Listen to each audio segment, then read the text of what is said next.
at Virginia International Raceway. Just a beautiful facility here, about 3¼ miles, 160 mile an hour, hardcore racing.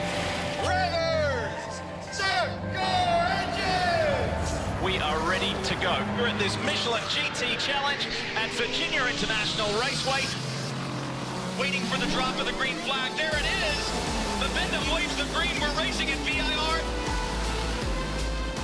This place is not to be messed with. This place bites. 14 goes the inside lane there. Jordan for the next one. He has to give it up. He gets to the right side. Tries to break a little bit deeper into turn one. Gets the elbows out. As Paul Newman said, this is heaven. This will go down in history as one of the finest road courses, if not the United States, the world. Here we go at VIR!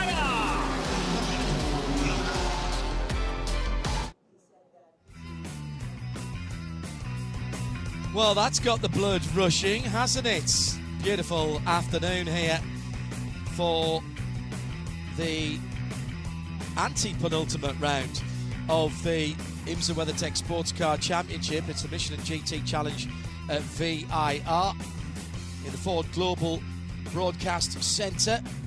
John Hindorf and Ryan Marine down in the pit lane, which up until very recently was absolutely chock full of very ardent sports car enthusiasts. Ryan Kankaparty, I'm mixing up my two co-presenters. Arjuna Kankaparty, we'll talk to him in a moment, but first a little bit about this track. It's been around for quite some time, although at the end of the 1990s we almost lost this track altogether, and only by the intervention of the current ownership group in 2000 have we got this track back to any kind of racing opportunities, and since then it's held some great races. Turn one down at the Horseshoe, the heaviest braking area on the circuit, possibly at the old Oak Tree turn up at the south end of things, and if you're a little bit brave, into the roller coaster at the top of the hill at turn 13. Let's quickly check in with Arjuna Kankaparty. I just want to make sure that everybody's cleared the pit lane. Arjuna, are you in elegant isolation down in the pit lane? I am indeed. The cars are all rumbling around the track, John, and we talked about this a bit in Countdown to Green. Without the prototypes here, a lot of the GT machines are expecting that it will be harder to pass. Not as many opportunities to take advantage of the traffic to make moves. And with the track temperature building, I know Ryan mentioned that it wasn't as warm as we were expecting, but I'm starting to sweat in my fire suit, which I think is going to mean the tarmac's going to start heating up and the driver's going to get into the thick of the action. This track is fast, 3.27 miles and 17 corners, and as far as how hard you have to work the brakes, well, in their 50th year, Brembo supporting us here on IMSA Radio, on IMSA TV, with some brake facts about Virginia International Raceway. The technicians tell us that this is a 4 out of 5 difficulty rating. Now, they're not just deciding that over a cup of coffee. They're looking at the numbers on that. It will surprise you not at all to know that turn one is the hardest braking point. It's actually slightly downhill. You come over the top of a rise. 7 times you go to the brakes on this 3.5 mile lap, and down 105 miles an hour for the GTD cars into turn one. That's how much you are scrubbing off, and that is 2.2 Gs as you are slowing down to go down into the right-hander at the Horseshoe. Peak brake temperature, nearly 1,300 degrees Fahrenheit for these GTD cars. That's our Brembo brake facts. Congratulations on 50 glorious years of racing with Brembo. GTD pros at the front of the field, 10 of them. Dragon Speed Ferrari from 2 Paul Miller BMWs, from the 2 Chevy Corvettes, then the first of the Mustangs in 6th position. From 11th on down, it's the Pro-Am category, the GTDs, although Jack Hawksworth, Russell Ward and Onofrio Triazi and Casper Stevenson qualified ahead of half of the GT Pro field.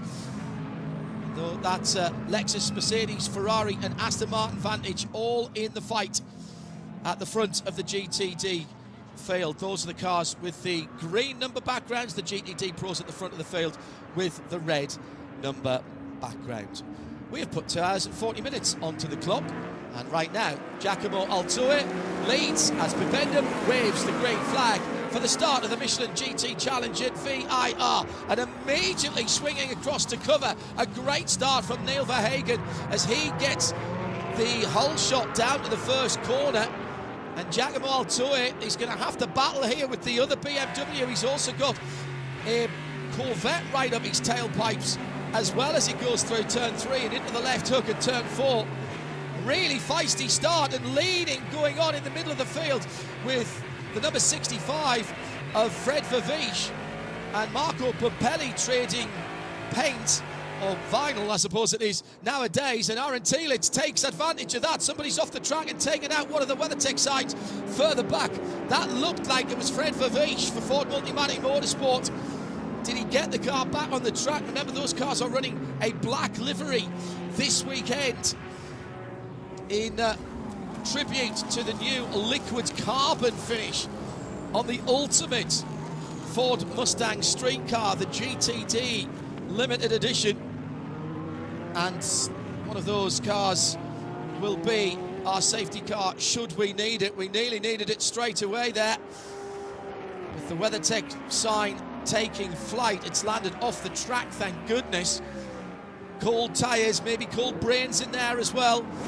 It was a little bit of both, I think, and maybe some contact for Fred Verviche from the Aaron Telitz driven Vassar Sullivan Lexus as they went through race control. We'll have a look at that. First lap then, about to be in the books.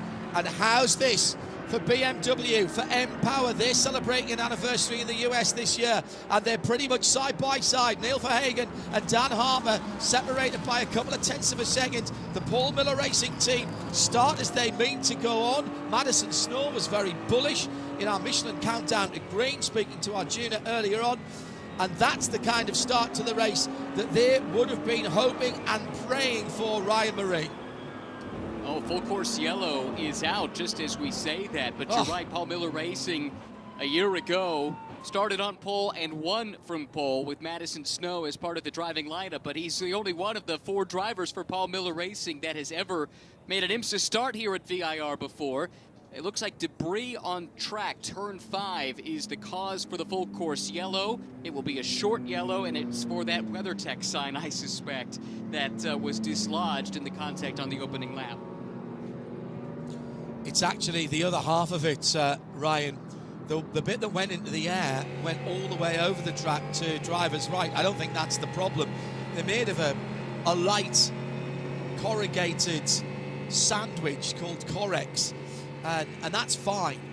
The part that's the problem is the other side of it. It's like an A-frame, and that has stayed more or less where it had been placed, just beyond the curb on the driver's left at the apex of turn 5, but it's eased across onto those yellow and blue curbs, and I think that's what race control somewhat worried about. They'll also be worried about the sandbags that are there as well, because they can do damage if you run over them. Already track services from VIR are there and have picked up the offending remnants of the WeatherTech side, and I presume they'll pick up the sandbags as well to make sure they don't cause a problem.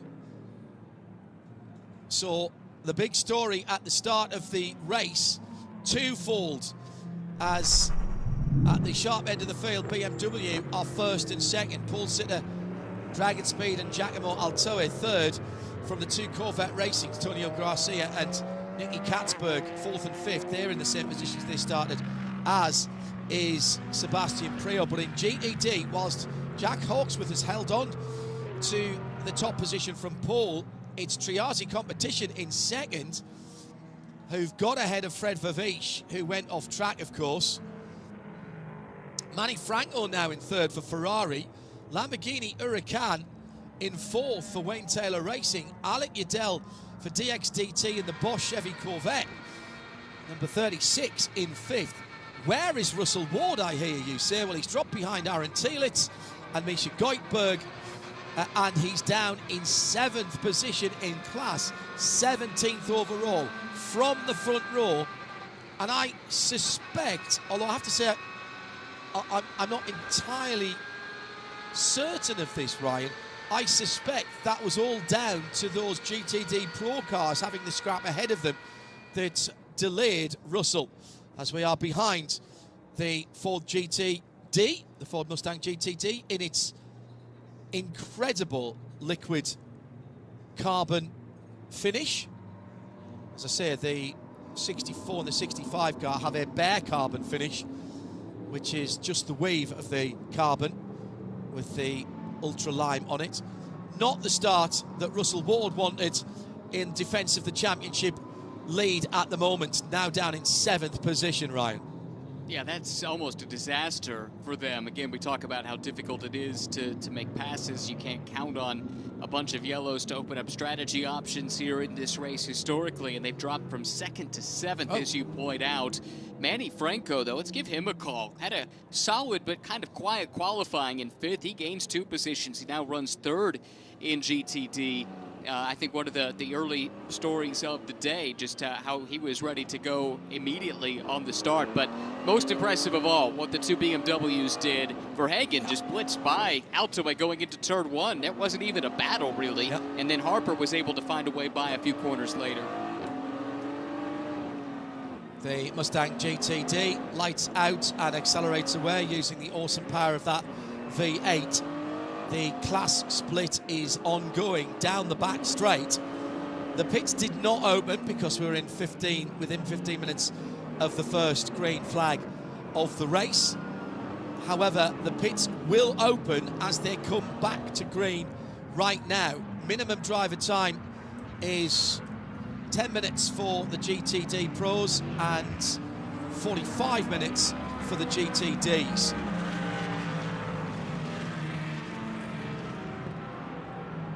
Two hours and 33 minutes to go as we go back to green after a bit of argy-bargy in the opening laps, and the 2 BMWs have controlled the restart very nicely indeed, with Neil Verhagen holding the lead further back down the field. It's been a bit of elbows out with the number 4 Corvette having just been passed on the restart. So Katzberg's lost a position. Seb Prio's gone up 1 to 5th position in the better placed of the 2 Mustangs. Fred Vervish, remember, with a little bit of a problem earlier on, but he will be back in line further down. He'll sit in 9th position as all of the GTD Pros were put in front of the GTD leader, Jack Hawksworth.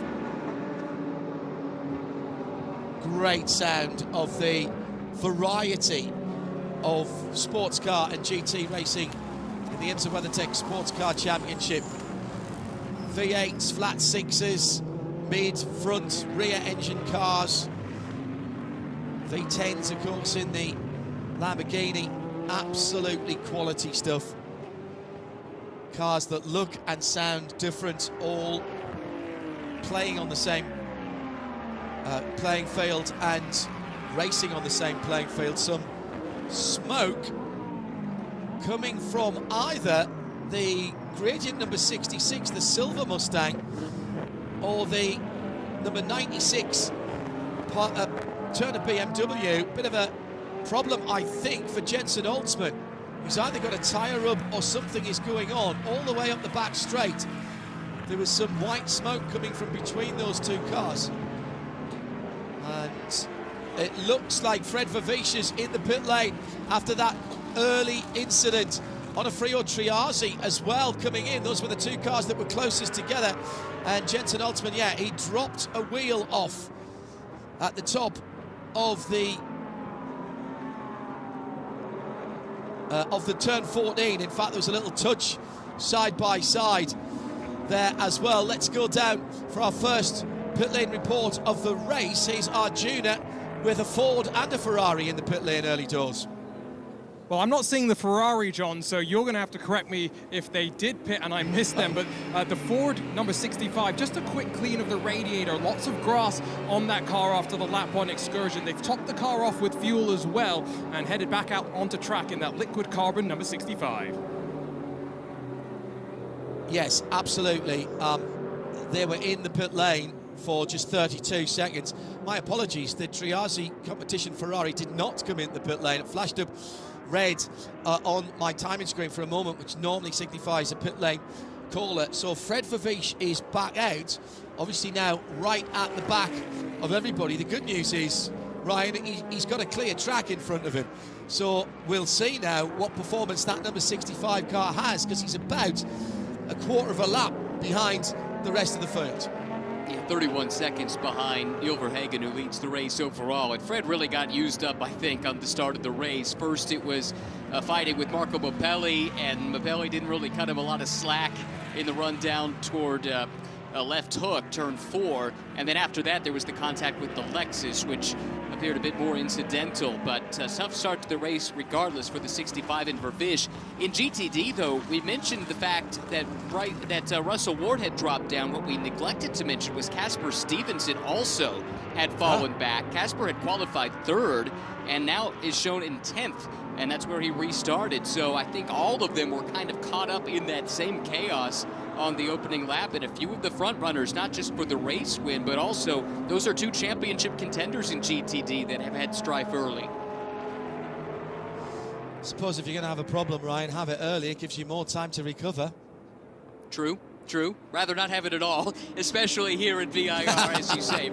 But if that's not an option, then yes, you might as well get it out of the way and hope that a yellow falls the right way to maybe bring you back into the mix.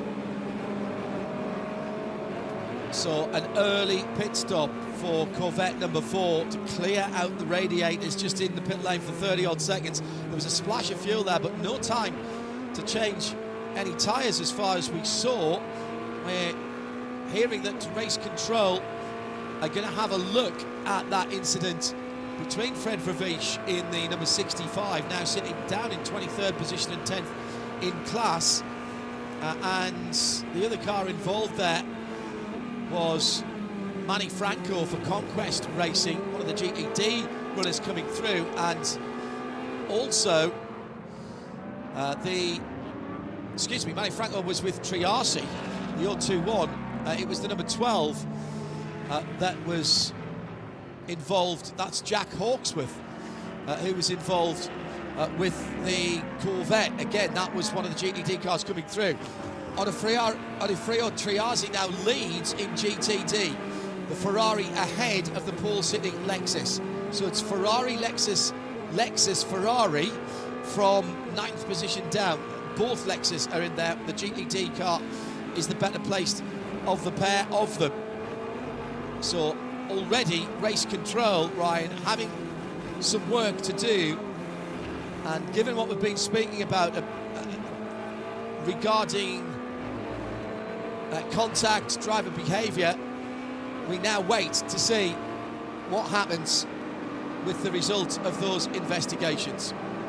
Well, I didn't see the 34 and the 021 at all, so can't really weigh in on that. But the 12 has been given an incident responsibility penalty for the contact, and it was with the 65 Ford. So that's the Fred Vervish car that was in the pit lane. Happy to say that the 4 Corvette is still running in decent position. But yeah, that is quick with the hook there from race control, and this is a message that's been sent. And same now for the leader in GTD, the 021 Triazzi also has been hit with a penalty. Wow. That was the second incident that you chronicled a moment ago. So I think the message was sent in the driver's meeting, and now it's being sent on the racetrack too, that race control will not brook any kind of questionable behavior on the heels of what happened in Elkhart Lake.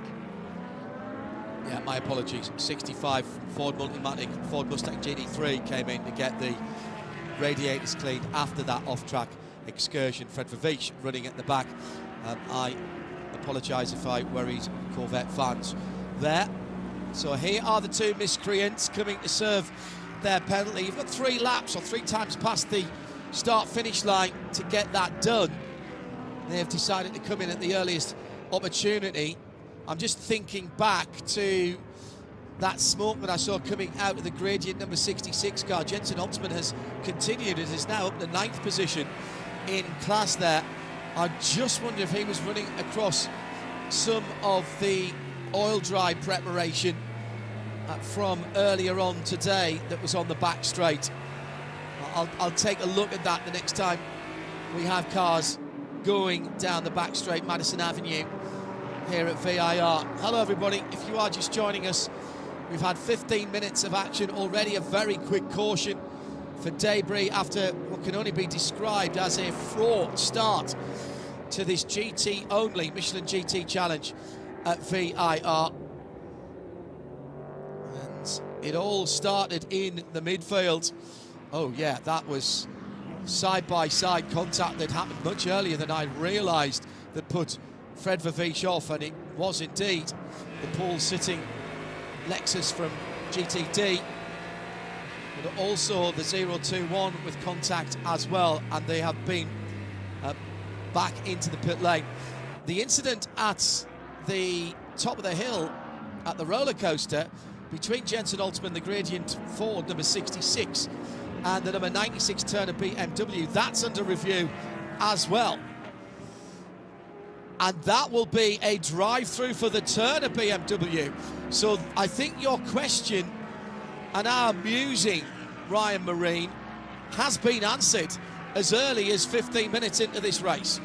Yeah, this is clearly about sending a message here that any kind of dubious driving behavior will not be tolerated. And again, everyone was warned in the driver's meeting. Arjuna chronicled that in the pre-race, didn't he? And so message sent and received now with 3 drive-through penalties, and we're not even 20 minutes into the race.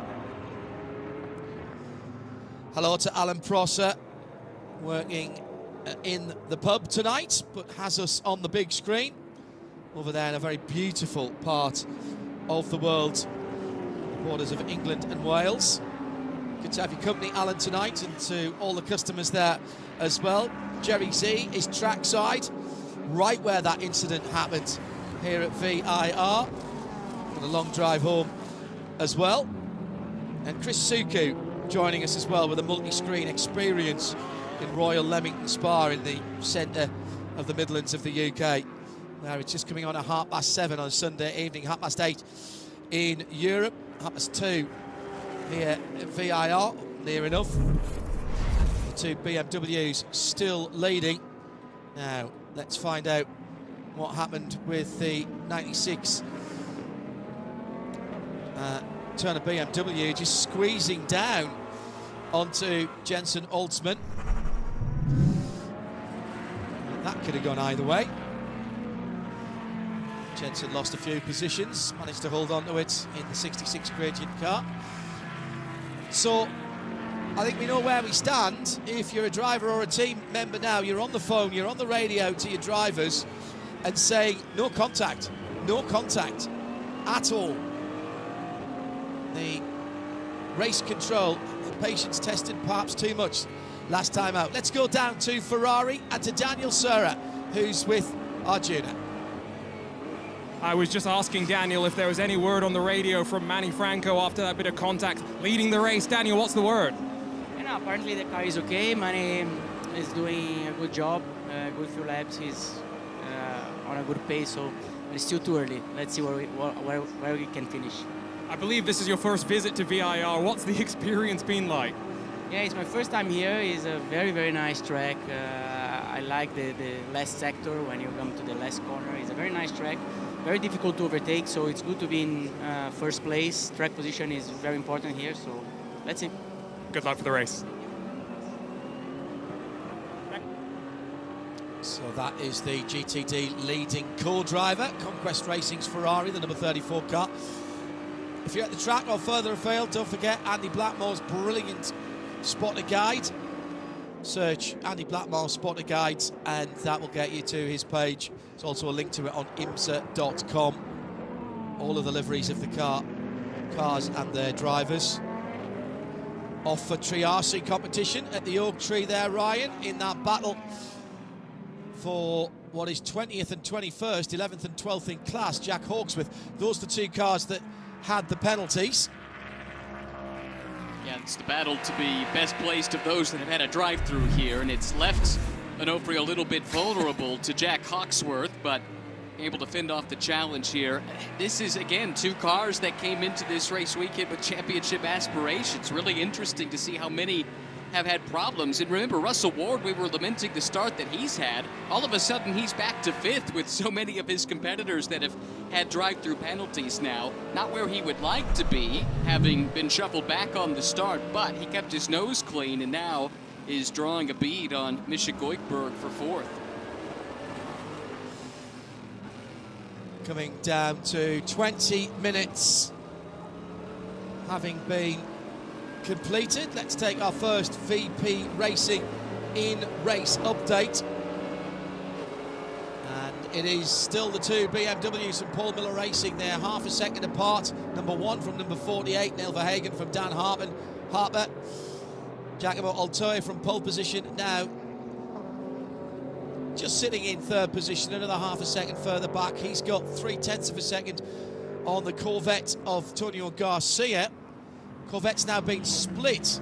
The number 3 car with the 64 Ford Multimatic Mustang GT3 with Sebastian Priaulx behind the wheel in 5th position. He's got ahead of Nicky Katzberg, who makes up the top 6 in the number 4 Corvette. The rest of the GTD Pro field, AO Racing and the 77 Porsche with Klaus Bachler, another half a second further back. Then Marco Mappelli, 0.8 of a second away from Rexy. That's the Pfaff Motorsport Lamborghini Huracan number 9. 9th position, Aaron Telitz for Vasser Sullivan and their Lexus. He's 4 seconds off the back of Marco Mappelli.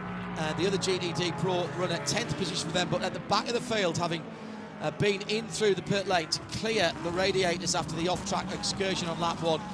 Ford Multimatic Motorsports, Fred Verveech in the number 65. In GTD, Manny Franco leads for Conquest Racing in the 34 Ferrari.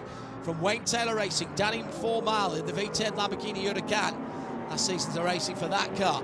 DXDT Chevy Corvette in 3rd position for Alec Udell, the number 36. That's the green and blue Bosch-sponsored car. Misha Goikberg, Fortnir Racing, the number 78, in 4th position. Russell Ward has fought his way back from, I think, 9th position up to 5th. The championship leader refusing to give up, and he's only another 0.3 further back, so just on a second and a half away from the leading class. The top 6 in GTD made up by the heart of racing's Aston Martin Vantage and Casper Stevenson, who also dropped down the field with Russell Ward. Then it's Brendan O'Reilly for Inception Racing, the number 70 Ferrari. He's the best of the 2 Bronze Cup runners as well. Jensen Altsman for Gradient making progress. He's up to 8th position in the 66 Silver Grey Ford Mustang. Adam Adelson in the dark blue Wright Motorsport with the yellow stripe. The 120 is in 9th. Ori Fadani up to 10th position in the Corvette black and yellow pinstripe car. Then Onofrio Triazi for Triazi Competition, the 021, and Jack Hawksworth. I like what Ryan said, the best of the cars that have had penalties at the moment. 11th, 12th and 13th for Triazi Ferrari, Lexus number 12, and Patrick Gallagher in the Turner Motorsport car with Fred Verveech, as we said, running last. That with 23 minutes gone, 11 laps completed, and 2 hours and 17 minutes to go is the first of our VP Racing in race updates.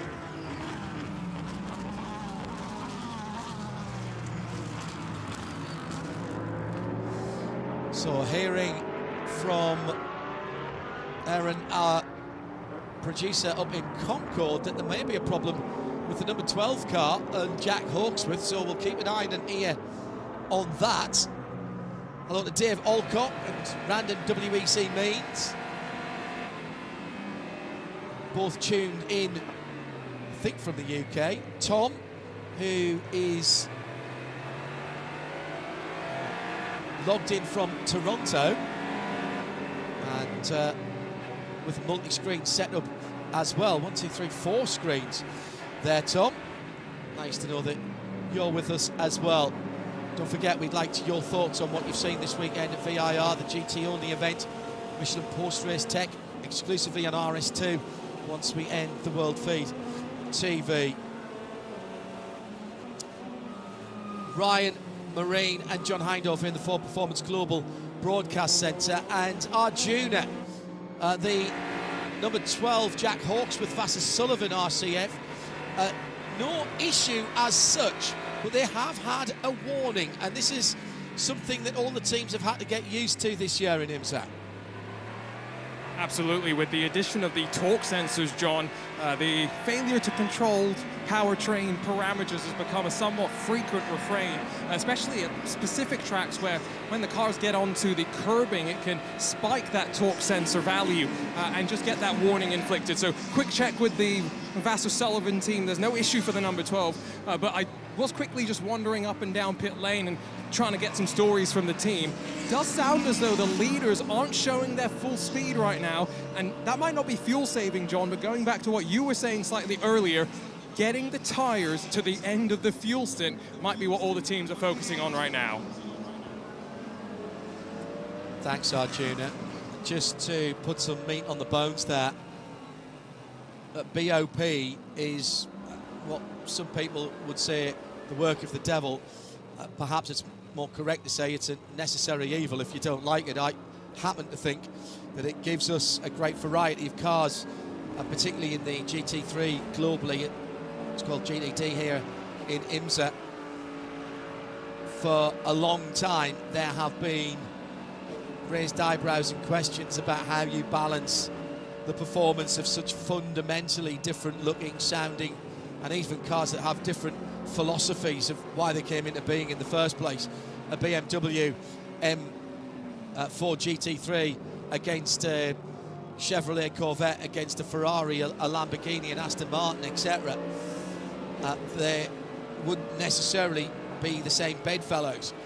And certainly if you just had races with the street cars, there would be great disparity in the potential performances. We've just had the onboard camera on the number 57 of Russell Ward broken by some rubber debris fired up from the car ahead, which is Misha Goldberg.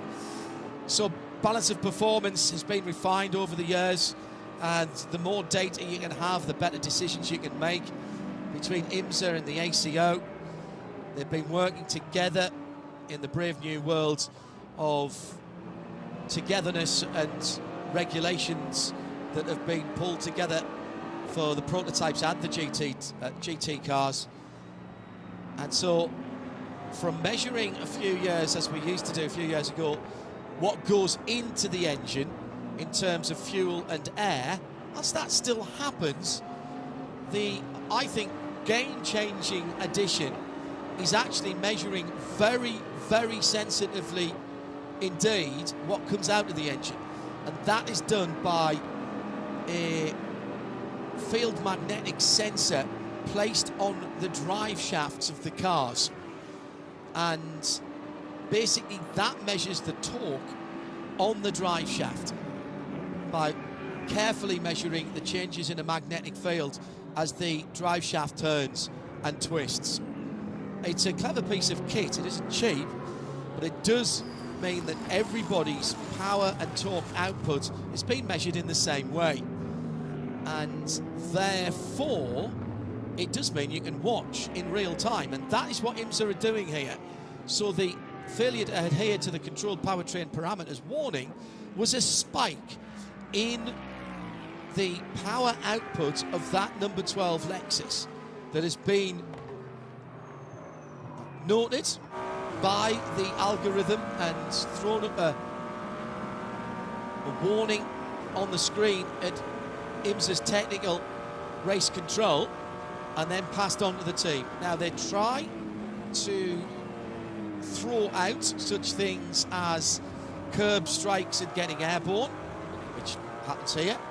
So a warning given for that one, but if that continues, that will potentially have to be brought into the pits to be fixed, or for them to turn the engine map down perhaps to stop them getting too close to it in the future. Clearly, Ryan, every team wants to run as close to that measurement limit as possible, but going over it, and we have seen this happen, can bring penalties. Yeah, we have. It's been a little while since we've seen it happen, though, with any regularity, because I think the teams have kind of got it dialed in, and it's something that the driver actually can monitor in real time, and so they will see, oh, okay, I used a little more curb, that caused a spike, I need to compensate for it a little bit further down the road. It's made for a very different driving experience, I think, when you talk to some of the folks that have driven these cars when the torque sensors have gone on and had driven them without before. But it does give the organizing body a lot more data to go off of, and really helps to curtail, if not eliminate entirely, some of the sandbagging that we've seen affect BOP in the future, or in the past, rather. Overtake there by Onofrio Triazzi, the best placed of the penalised cars. He's just gone past Oreo Fidani. So Triazzi ahead of Fidani now, up into 10th in GTD for the 021 Ferrari. Now, as we head towards the half hour, so still just over 2 hours to go, let's take some more insight from down in the pit lane. Here's Arjuna. Catching up with Philip Ellis in the Windward Racing 57. Philip, what happened on that race start from your perspective? I mean, from our perspective, the 40 Lexus just never went. We knew that they would play some games. We didn't think that it would be that bad, but, you know, it is what it is. Are you surprised by the number of drive-through penalties that we've had to kick this race off, or is this kind of what Bo Barfield said to expect if there was plenty of argy-bargy? No, this was pretty much exactly what he said was coming our way if people didn't learn from the last race. I think last race was a real shame. It was a bad show for everybody, and, you know, there's only one way to fix it. You and I talked before the race started about GTD Pro versus GTD and the difficulties that you feel like it's sort of brought to the class, especially for those at the front of the GTD field. Yeah, I mean, for us, just every restart, we are kind of in the bottleneck, so we have some faster GTD cars behind some slower GTD Pro cars, and it just pushes us, or any leader in the class at that point, into our field, and, you know, it opens up the idea of some stupid maneuvers, as we have seen a couple of times this year already. So I'm sure it's exciting for the fans, but it's a fake excitement, unfortunately. I'd rather have, you know, if you're fast enough, you'll be up there. If you're not, you shouldn't be up there. Thanks, Philip. And interesting, John, to hear the different perspective of GTD drivers about the change in regulation for 2025. Yes, if I'm going to talk, I have to unmute my mic. Yes, absolutely right. So it would seem, Ryan, and that was an interesting comment there by Philip Ellis, that the number 14 Vassar Sullivan Lexus was trying to run interference for their teammates in GTD. They were at the tail end of the GTD Pro field and therefore able to mix it up with the GTD cars on the front row, which of course included their teammate and the car that they are battling against, that 57 AMG. Yeah, that seemed to be the implication. It's worth noting we haven't heard the Vassar Sullivan side of the story, and so I don't want to... Daytona? I haven't seen it either, so really can't add a whole lot to that conversation, except that right at the very beginning, I got a text from Arjuna down in the pits, and he said immediately, right at the start of the race, that one of the Windward crew members went down to have a quick word with the Vassar Sullivan crew. So anyway, tempers are hot, as you would expect, even if the temperature here isn't quite as hot as we're accustomed to this time of the year. And ultimately what this comes down to is everyone knows we're running out of time here. Championships are going to be decided in the next 3 races, including this one. Only 2 chances remain after this. So I think that explained a little bit of what we saw at Road America. And inevitably, when you have so many close title fights in GTD, I think there's 4 crews that feel like they're in with a shout. I think there's 3 that feel the same in GTD Pro. When time starts to run out, the sand ticks out of the hourglass, right? You're going to have some tempers flare from time to time. Don't disagree with that. We're able to, at this stage of the season, thanks to Aaron up in Concord, give you the GTD points as they run. Here's the Pro points for you. Simpson Garcia are now, as they stand, 3 points to the good in the GTD Pro Championship. Simpson Garcia in the number 3 Chevy Corvette. Albert Costa has had a variety of drivers alongside him or driving with him this season, and therefore he is on his own in second place, 141 points back from the lead. is the number 77 crew of Lauren Heinrich and Klaus Bachler. In GTD, it's still Phil Ellis and Russell Ward. Casper Stevenson in second place now on his own for the reasons we mentioned for Albert Costa. So AMG crew 57 from Aston Martin crew 27, or at least Casper, and 169 back from the lead is the number 12 crew of Parker Thompson and Jack Hawksworth. So effectively another 38 points further back. So still tight. Remember, it's big numbers in IMSA, and we'll keep having a look at that throughout this race and the last couple of races of the season. What's happened to Manny Franco? He's dropped away to 5th position, and we've also got the Inception number 70. This is another close encounter of the WeatherTech advertising board kind on the right front of the number 70. Not sure what Brendan can do with that. He flicks to the right to allow the Triazzi Ferrari to go through. If you, I dare say, if you were driving like that normally, you'd get a warning for being somewhat erratic, but it's worked. Well done. Well done. More than a little golf clap here in the Ford Performance Global Broadcast Centre. Excellent stuff.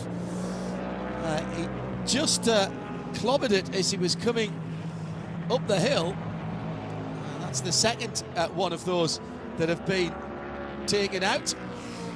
Meantime, in the pit lane, Aaron Telix has come in the number 14 Vassar Sullivan Lexus. That drops him off the back of the GTD Pro runners, and Arjuna is watching the stop. This seems early to me, although we have we've had 40 minutes. Actually, it doesn't matter, they don't need 40 minutes. So was this a full service then, Arjuna? It did look like full service for the 14. However, the 12 Vassar Sullivan machine, the GTD car, has also pulled in. And John, no driver change for them because they have not hit the 40-minute mark that would allow them to switch over their drivers just yet. Bit of a cleaning of the radiator, so I'm wondering if the Vassar Sullivan 12 has also been off the track in the last handful of laps, but both Lexuses off and away with a decent pit stop on both sides. Thank you. Now, let's see if we can answer the question about Manny Franco. Ryan, what do you know? I wish I knew something. I just know that all of a sudden he went from being shown as the leader in GTD to be shown in 5th, and it happened rather suddenly. So Danny Formal now leads. Alec Udell for DXDT. Remember, we were wondering what was wrong with that car in one of the practice sessions earlier in the weekend. They didn't seem to have the pace. They find themselves 2nd. Misha Goikberg up to 3rd, and Russell Ward now shuffled back up to the 4th spot in GTD. But the mystery to me is what happened to Manny on that lap. Now, to cover off what the Vassar Sullivan team is doing here, they are trying to pit here early. They're right on the fringe of the window. They can do it, I think, in one more stop from here.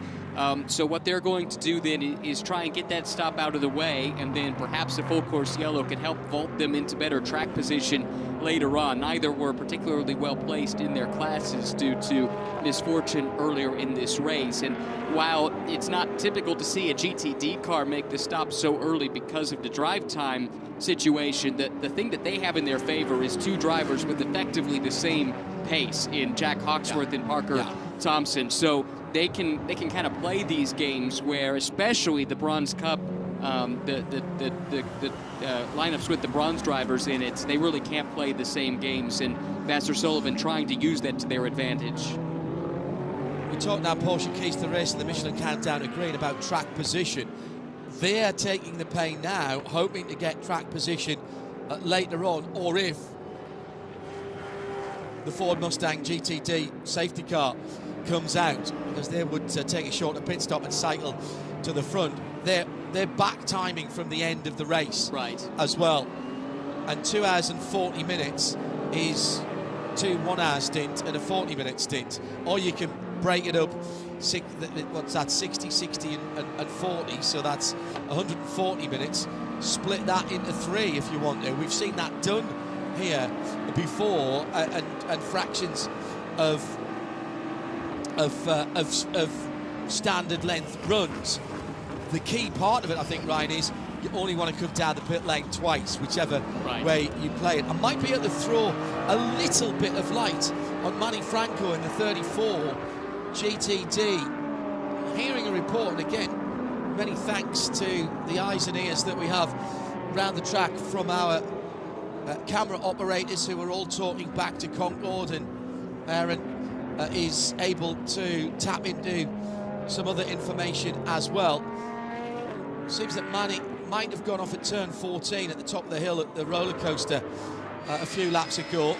It also looks like the EO Porsche's just been off track as well for Klaus Bachler at the start of the lap. I saw some dust coming up from the back of Rexy. I don't know whether he was wagging his tail rather too much there for Klaus Bachler. Not been their run so far this weekend, despite the changes in BOP. Comes through NASCAR corner, he's fine.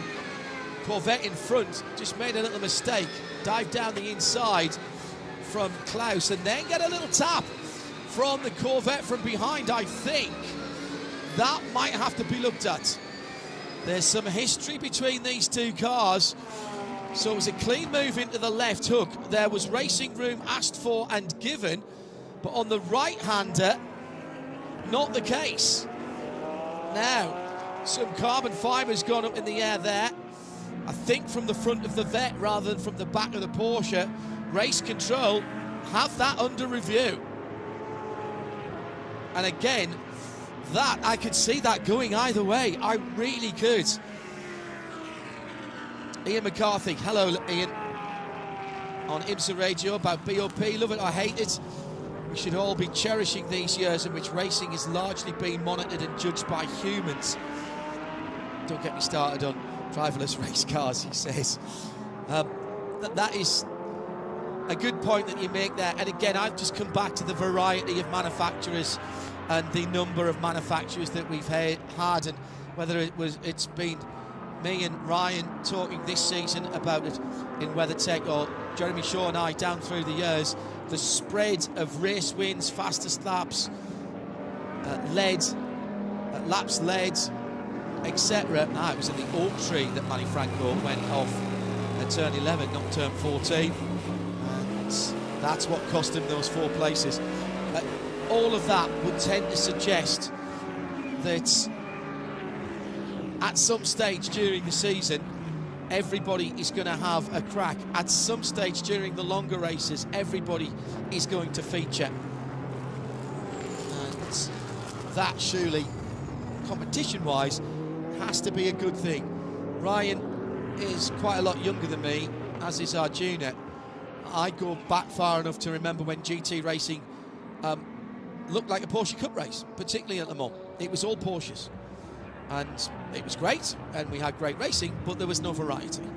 We don't have that now, and therefore there's more money, more manufacturers, more investment, more things for the fans at the track to see, and more opportunity for people who own the type of cars or aspire to own the type of cars that race to cheer for their favourites.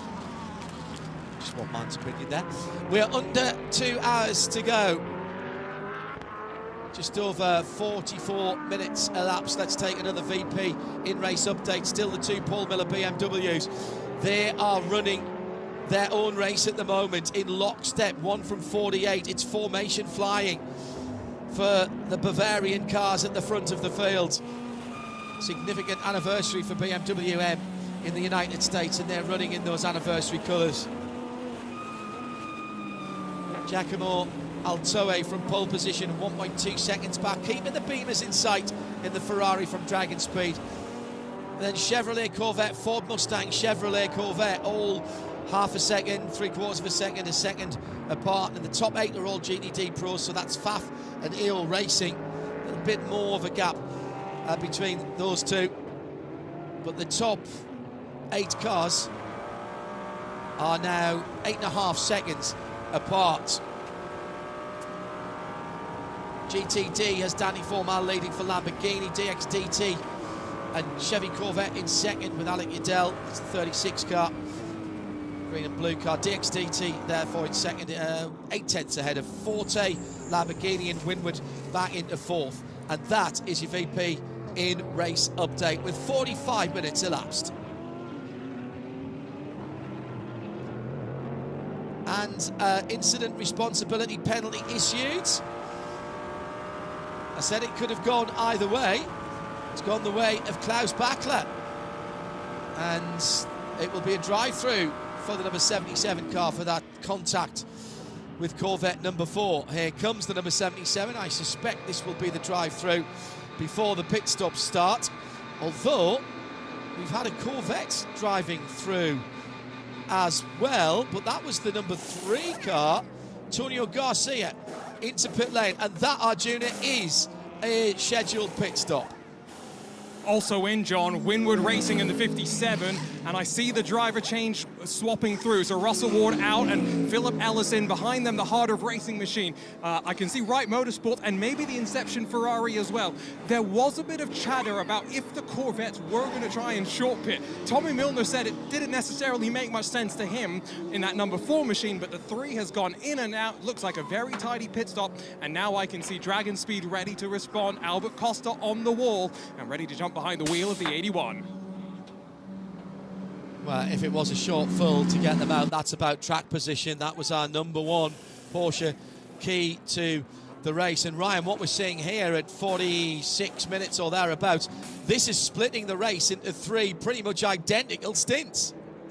Yeah, and also now in GTD, we have passed the minimum drive time of 45 minutes, just barely so, but a couple of the cars in the class were eligible to come in and get their drivers out. So Ori Fadani just climbed out of the AWA car, Matt Bell in.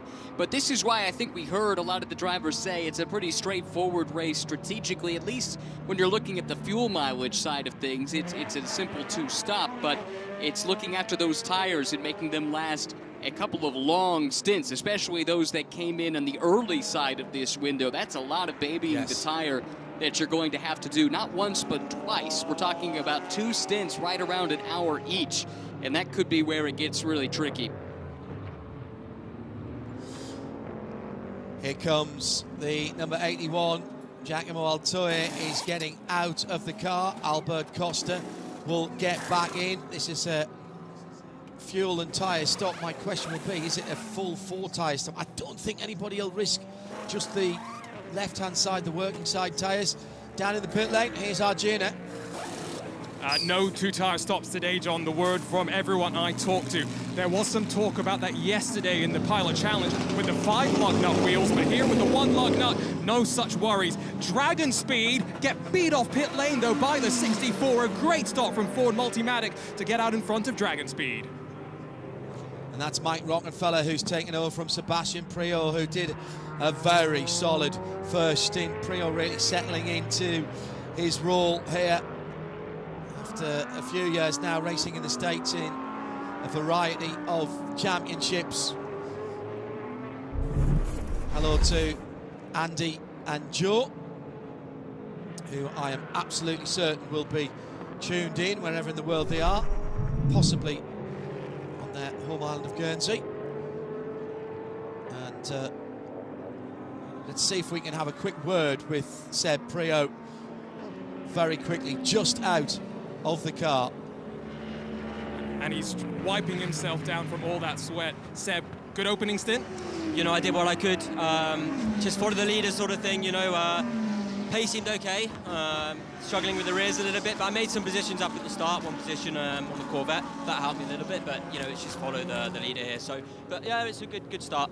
And strategically, we were just wondering, it's pretty simple, right, in terms of split the race up into equal stints to save the Michelin tyres? Yeah, you know, I was upshifting early to save the rears. You know, that's really important. I found a different line to help the rear tyres, but it's just a matter of survival out there, and it's difficult to pass. So, yeah, it's going to be a tough race. Good job.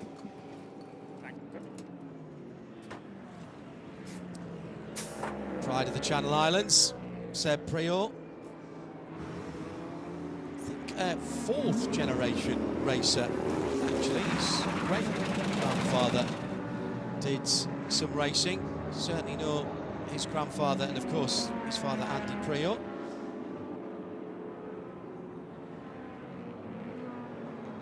Carrying on the family business in some respects.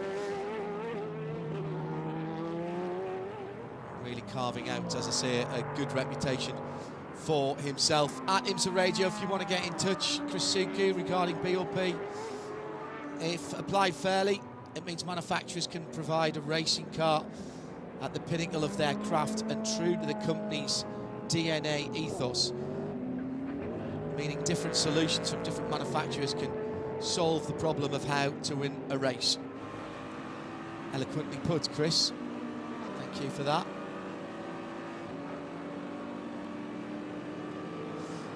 Neil Verhagen and Nicky Katzberg still lead.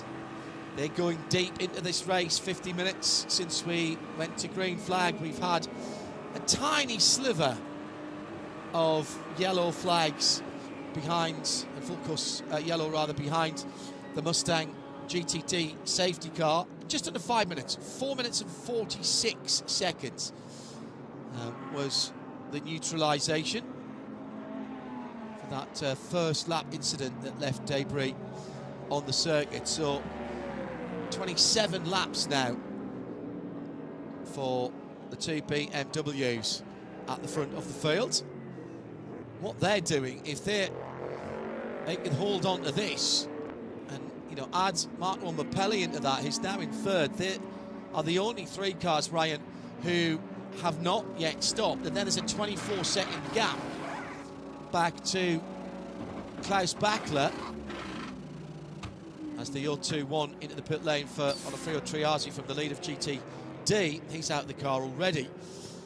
Those top three, though, Ryan, what they're doing is they're going to have two much shorter stints in the second half of the race. And if they've got some new tyres to go on, that's going to make their calculations a heck of a lot easier.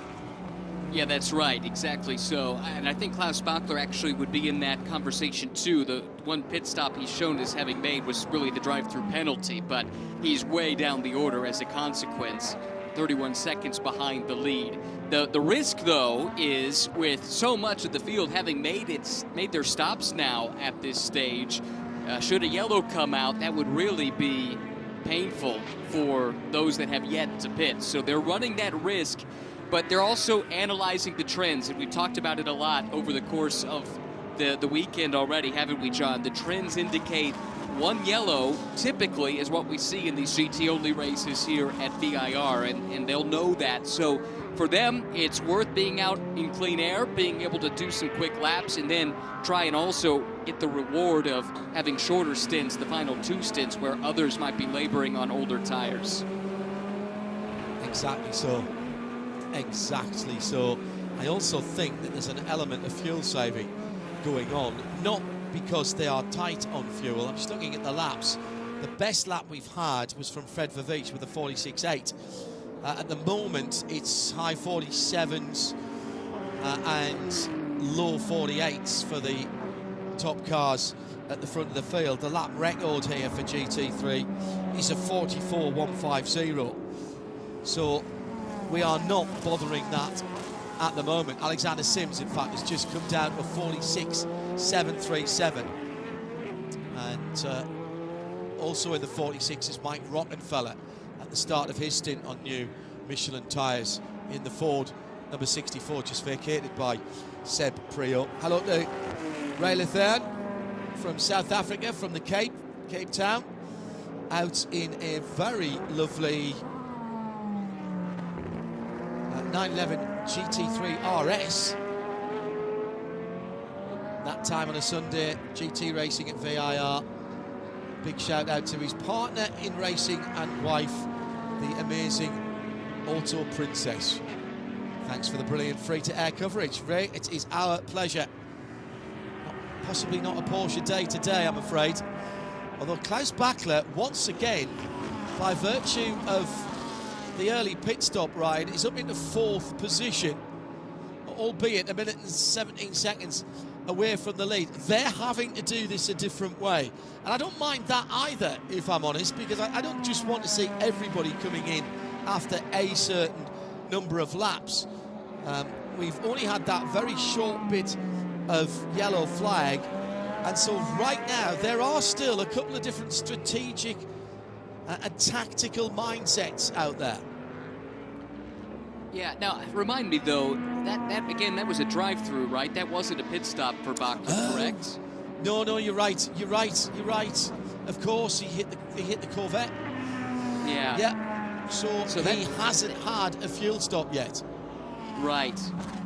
Yeah, that's what we're looking at for, I think the top 4 all owe a pit stop at this stage. But I think we got a glimpse a moment ago about what new tires can do. Matt Bell, who is last at the moment, just having got into that car that was started by Ori Fidani, if I'm not mistaken, was just hassling the leader of the race, Neil Verhagen, who is out on the old tires, whereas Bell has just gotten in and is doing some really quick laps in that Corvette.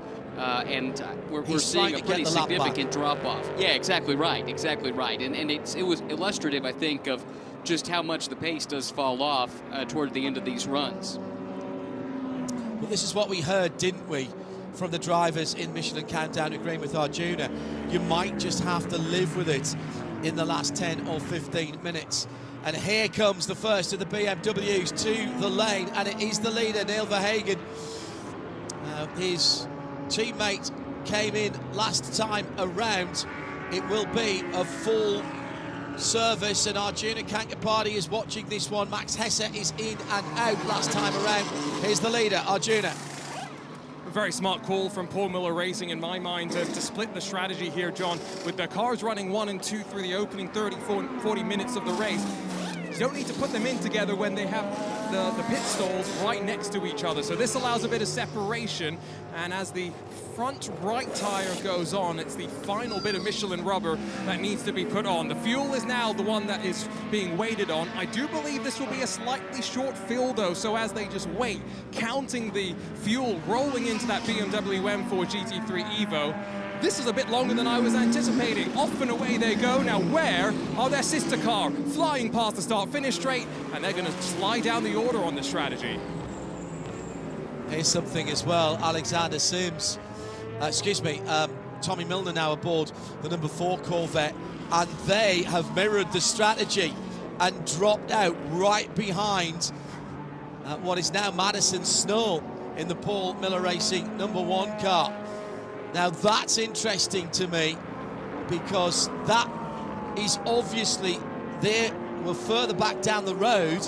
They knew when that number 1 car was coming in, and there's no way they've put the same amount of fuel in as that BMW, because they were several seconds down on Neil Verhagen when he came in, and they were right on the tail of Madison Snow when they went out. So this is Corvette playing the track position game here with this number 4 car, with Alexander Sims having stopped earlier on in the number 3. Tricky stuff from Pratt Miller. Kind of expect that, Ryan, don't we? Oh yeah, that's Corvette racing. I mean, how many race wins did they think their way to rather than purely race their way to over the years? They've got that reputation of being able to outsmart the opposition even when the outright pace might not be in their corner. And no matter what happens, this has been a remarkable weekend for the 4 side of that garage, because they had to do that engine change yesterday just before qualifying, got it buttoned up in the nick of time, and it's been amazing to see. It shouldn't surprise us after all these years, but it's still remarkable what the Corvette racing crew can do when it's necessary. So that was 28, 29, 30 laps for the number 1 BMW. Marco Mappelli is still out there in the remarkably fuel-efficient V10 Lamborghini Huracan, has not yet made his stop. And let's see where he is on the circuit, just coming around Oak Tree now in elegant isolation. Onto the back straight, the car in front of him is Matt Bell, who is now back on the lead lap after those BMW stops. Kenton Cook just put in the fastest lap for the 021 Triazzi Ferrari, a 1:46.5. The leader lapping at a 48.8. So over 2 seconds between the leader and the cars who have just changed tyres, so you can't afford to have too many laps on that, because the increased performance from those new Michelin tyres is costing you 2+ seconds a lap. Let's go down to Corvette. Antonio Garcia out of the car, talking to our junior counterparty. Pratt and Miller have an incredible record here, but so does Antonio Garcia with 4 wins and 9 podiums through the years. How was that first stint? Yeah, I can complain about it. All very tight, everybody kind of similar pace. I could see there is a lot of tire deck, so I could see that from Ferrari. So in a way, I was just trying to keep some pushing him a little bit, just trying to go fast.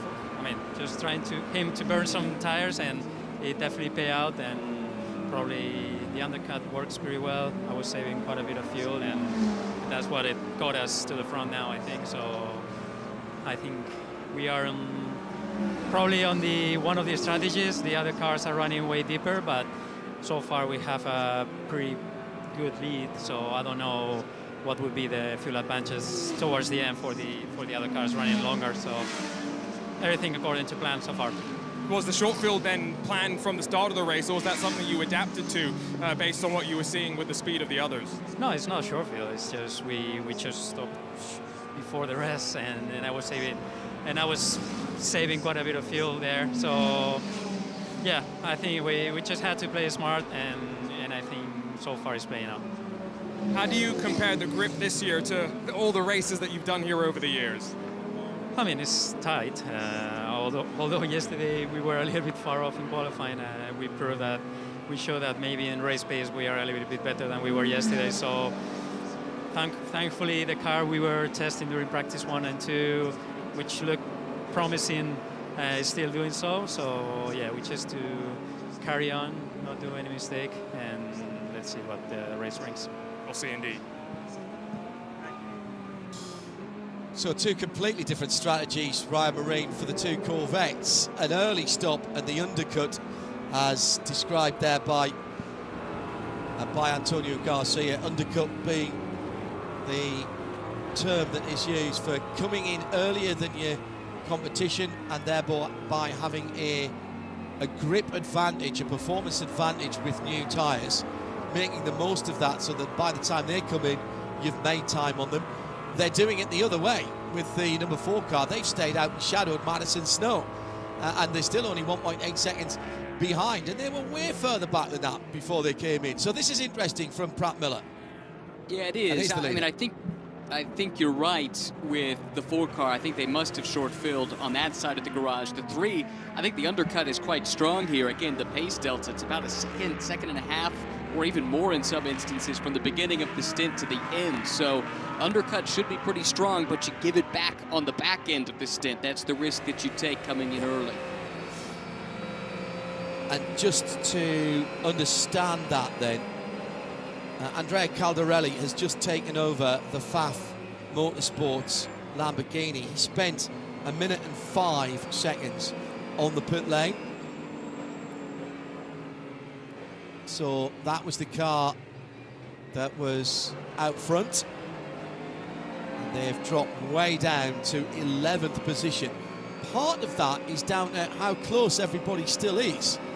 In fairness, a minute covers all bar Matt Bell. So 22 cars are within a minute. And it's a 1 minute 47 lap at the moment in fact, probably 1 minute 48 for most people at the moment. So everybody now has done at least one pass through the pit lane for a pit stop, apart from Klaus Bachler, who has only done his drive-through. So what they're doing now, and how often have you heard me say this, Porsche with great fuel mileage. He now comes into the pit lane for his first stop. Arjuna, finally, after 34 laps and 1 hour and 4 minutes, Klaus Bachler brings Rexy into the pit lane. And this was something, John, that was somewhat expected. Talking to the AO Racing crew, they weren't sure that they had the outright speed to be able to grab the victory, and now even more on the back foot given that drive-through penalty that they've had to serve. They haven't had the luxury of a caution to bring them back into the thick of things, but it's going to be sticker Michelin tires. And my assumption would be pack that car in with the fuel and see how long you can get in this next stint of the race, and hope the safety car comes out and saves the potential race here for AO Racing. 105 minutes on the clock, Ryan. That's, you know, effectively 2 52-minute stints now for the number 77, and that's with the disadvantage of having an extra drive through the pit lane. That was another 1 minute and 5 a pit stop time, so they must be spot on. Another warning for powertrain parameters, this time to Albert Costa in the Dragon Speed Ferrari, so see the explanation from earlier on. Now this is what I love, Ryan Marine, because this is a 21st century old school endurance race, albeit distilled down, boiled down to its absolute constituent parts. We have 2 or 3 different ways of getting to the end of this 2-hour 40-minute race, and they will only converge once everyone has made their final pit stop. So in athletic terms, this is a bit like the 4x400 metres relay, and we haven't got to that 600-metre point. The stagger has not yet unwound. It's a great analogy, actually. You're right, and I don't know that we'll have the full picture until we get to maybe that final stint. Even the final 30 minutes will give us a better sense for who made the right call, whose gamble paid off, and who came up on the wrong side of a gamble. One car I've been watching slowly but surely recover from some issues early in the race is the 021. That's the Triarci car. They had the drive-through penalty, and they've been kind of making their way forward. Kenton Cook's in that car now. They've been really fast, but they were on the early side of that pit window, so maybe now paying a bit of the price relative to those on fresher tires. But if they could get a yellow to bunch them back up, I think that would be a car that you can't rule out for a decent recovery. And in fact, as we say that, Kenton Cook on the attack just made his way by Robert McGinnis down into Horseshoe. The other car that's recovered beautifully is Windward Racing's Philip Ellis. They are second again, John. That's where they qualified, but they haven't spent much time there in second place. They were down as far as, I think, 7th after the opening lap when that first and only yellow came out. And now, through some misfortune for others and good pace in that car for both drivers, they find themselves back in second place and only 1.8 seconds out of the class lead. Let's have a quick word with Robert McGuinness's teammate, Jensen Altsman, about to, just been announced that he's going to race some GT4s down in Australia and take his first visit down under. He's with our junior Kangapati down in the pit lane. Part of the Ford Performance Junior team is Jensen Altsman. And Jensen, are you prepared to head down under and deal with downforce in reverse? Definitely prepared. Just hoping I get enough sleep on that plane ride over. I'm not going to have a lot of time to acclimate, but for sure looking forward to it. How was that first stint? This is your final race of the IMSA WeatherTech SportsCar Championship this year, at least, as part of the sprint lineup for Gradient's number 66. Yeah, I'm glad you added the this year part, right? We're working hard to make something happen for next year. It's been great. It's kind of been a bummer. None of us have wanted to talk about it, but I won't be back in the driving capacity, neither will Robert with this crew, but we'll be hanging out at Indy and Petit for sure, hanging out with these guys. Yeah, the track got pretty warm pretty quick. I think you probably saw a lot of drivers having high tire temps really quickly. We had to adjust to the balance, but once kind of both the front and rear tires burned off, it was just really slick, but the balance was actually not terrible. And we were just looking at the tires, and I was saying they looked quite chewed up, and you were saying they actually look like they've got some life left, but you didn't feel like that. Yeah, they for sure look like they've got some decent life left. Like, I would have bet money that those tires did not come off the car, but I think it's just super, super greasy at the moment. Thanks. Yeah. Great analysis from all these drivers. Remember, they've not long been out of the race car, and they make themselves available to us and to our NBC Sports colleagues in the pit lane, and give us such eloquent answers to sometimes quite technical questions, sometimes slightly jokey questions, and sometimes they are talking to us and they've just been on the wrong end of something and probably don't want to talk to anybody. hats off to them. We have got some absolute stars up and down the pit lane, and also to the teams for the access as well. Bit of a battle going on in the battle for third position. There's a couple of things I want to make a point of here, Ryan. Fred Vervish is leading the motor race now by 2.6 seconds from the Corvette of Alexander Sims. Now, cast your mind back, dear viewer and listener, to why Fred Vervish was in the pit lane after only a couple of laps.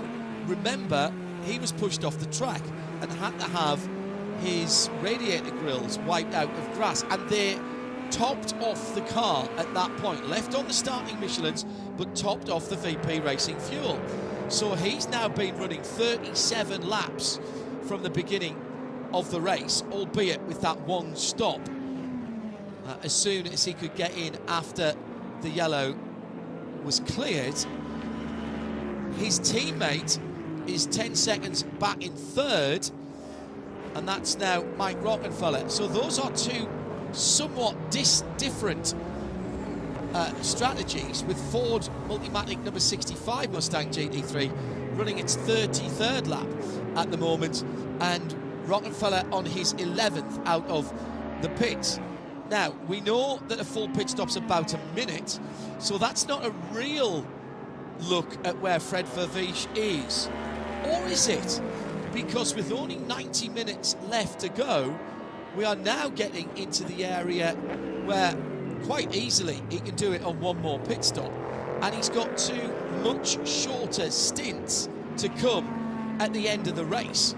And that is good news for him in terms of tyre life. Perhaps they won't put as much fuel in, the car will be lighter, or his last stint will be very short and his last fill will be very short indeed.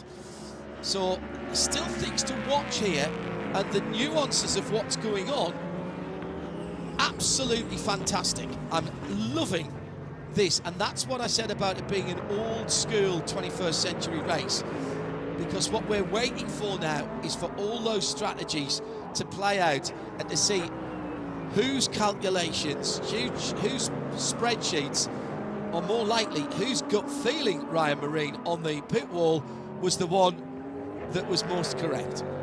Right, it's a bit like a juggler with a lot of balls in the air, and we got to see what the order is where they finally come down and he catches all of them. So for Vervish, for the 65, the trouble they had is because of that call to the pit lane, the off-track moment. They lost track position.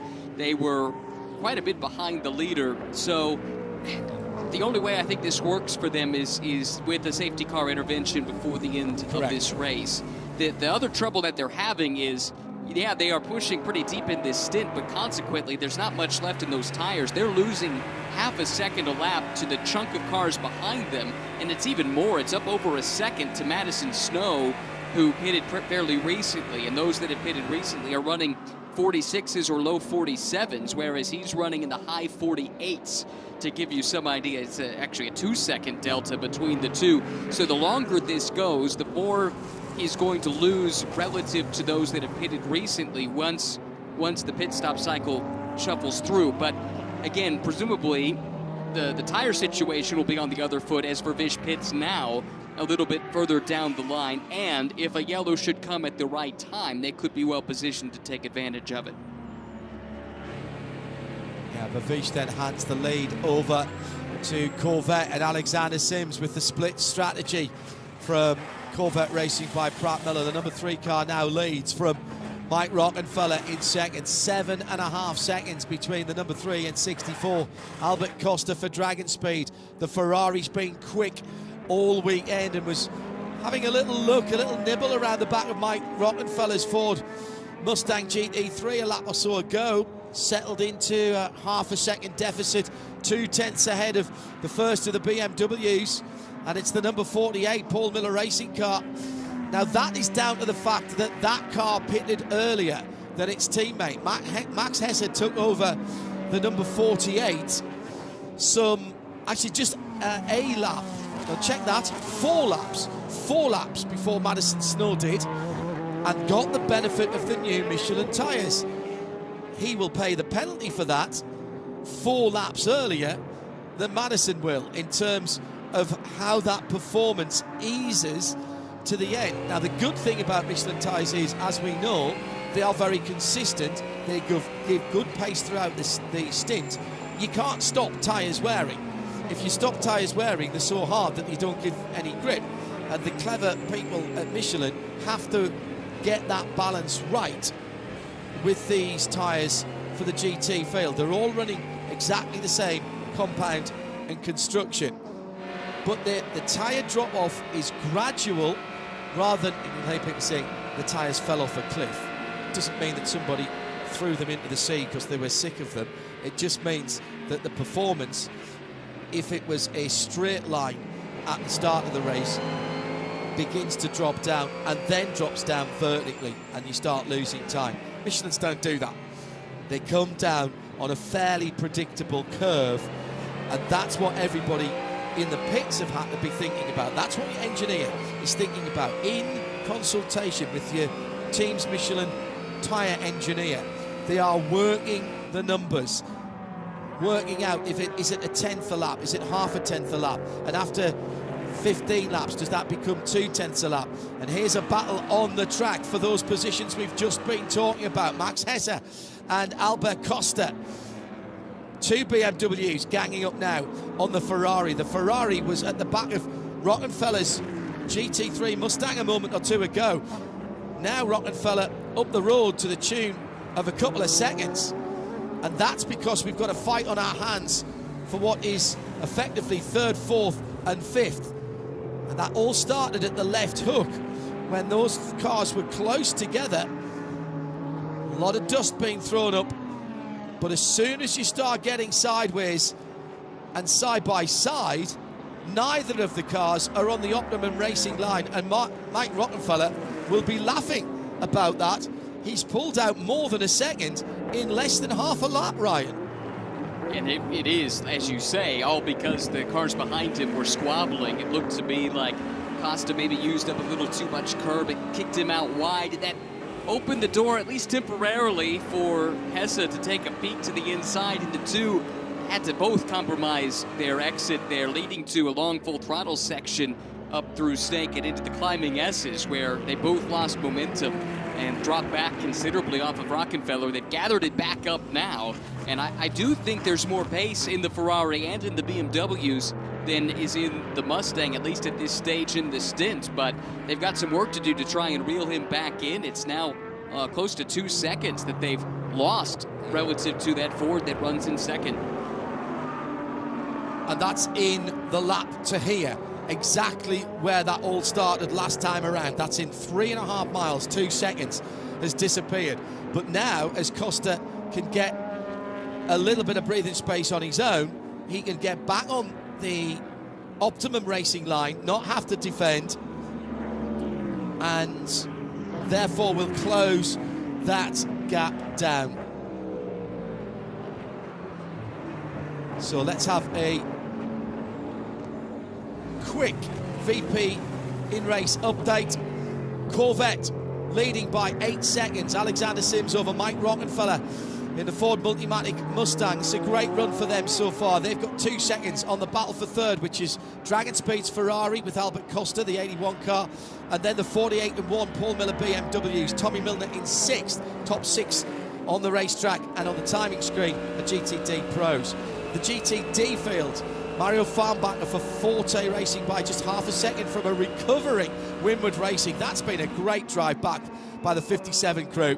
And in fact, they're absolutely together coming to the top of the roller coaster. Then Tom Gamble for Harter Racing, another good drive back through the field for the number 27 team, who found themselves down towards the bottom of the top 10. And Daniel Serra in 4th for Conquest Racing in GTD. That is your VP Racing update.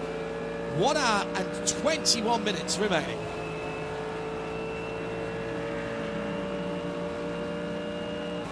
Let's have a look at the updated GTD points, GTD Pro points. It's an increased margin of advantage for the number 3 Corvette, now 73 points to the good over Albert Costa in the 81 Dragon Speed Ferrari. That's courtesy of Mike Rockenfeller being between them. Rockefeller now 193 points away from the top of the, Sebastian Priaulx I should say, from the top of the standings. As they run in GTD, well, still a bit of a gap between Russell Ward and Phil Ellis, with Casper Stevenson right in behind them.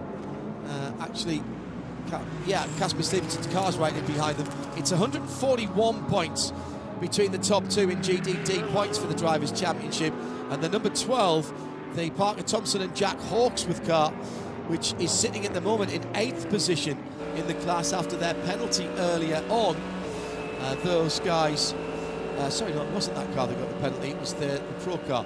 Those guys are 199 points off the lead. That's the GTD points and the GTD Pro points as they stand now, thanks to Aaron back in the main control room up at Concord. So as we are pretty much exactly now halfway through the race, we've given you how it stands, we've given you the points. Time for the Pelotti mid-race recap. 43 laps under the Michelin tyres for the leaders. Alexander Sims leading, just 1 lap of caution, and all 23 cars are still running. Some not without problems, some not without penalty. But there's only 43 seconds between 1st and 23rd on the grid. And that's your Pelotti mid-race recap here at the Michelin GT Challenge at VIR. Hour and 20 gone, and an hour and 20 to go at IMSA Radio. Come on, get in touch. First half of the race then, Ryan Marine, your thoughts? Really excited to see how these strategies play out. I'm right with you. This has the feeling of something where we're not going to know until we get down to the nitty-gritty just who's in the right spot. But I have to say, I've been super impressed by the recovery from Winward after getting shuffled back on the start. We heard from Philip Ellis, didn't we? He was none too pleased with the way he perceived team tactics played out from some of the other teams at the start of the race today. But despite getting shuffled back, they've really settled in nicely and have charged back to second. And Tom Gamble, they're keeping him honest. But a few of the other major championship contenders, John, have had their struggles today. And actually, as they run, both championships would see the gaps open up, leaving VIR if they were to finish in this order. But I suspect they will not, with so much still up in the air strategy-wise in the remaining half of the race we still have to go. Bobby Foley in and out the pits for Turner Motorsport. That was an exceptionally quick pit stop, 48 seconds. Now, he didn't have a penalty, but with an hour and 18 of the race remaining, that can't have been his last pit stop either. So I wonder if they've had a puncture or some other ailments. That's something for Arjuna. It's the number 96 Arjuna. If you can have a stride down to there, if you don't mind, and see what's going on. In the meantime, another car who may be looking in good shape for our BDO Nose Strategy Award, lost positions at the start of the race. That is the number 27 Aston Martin Harter Racing Vantage. Casper Stevenson started the race. Be interested to hear what happened at the start there. Arjuna's with him now. How was that recovery drive, Casper, back up into what is now 3rd position for the Harter Racing number 27? Yeah, it was, the start was really messy. We were on the outside row got such a bad run, and then it was a bit, got hit and lost a few positions, and managed to make a few back up, and then the crew did an amazing job in the pit stop, and we made a few up there, and then Tom made a few up on track, and now we're in a good place. It's 120 odd points that split up the championship right now. How much is that going through your mind? Yeah, I think that if we finish on the podium where we are, it's good for the championship. Obviously the Winward car is ahead of us, but we'll still be in the fight. How do you put Road America behind you with what was, I'm sure, a slightly disappointing result for you and the team? Yeah, it was a big shame given how good the race was going, and but that happens, especially in IMSA. So. Thanks. And John, for those of you that want, those people watching that want to race in this Aston Martin, well, they can do virtually. It will be joining iRacing in September in just a couple of weeks' time.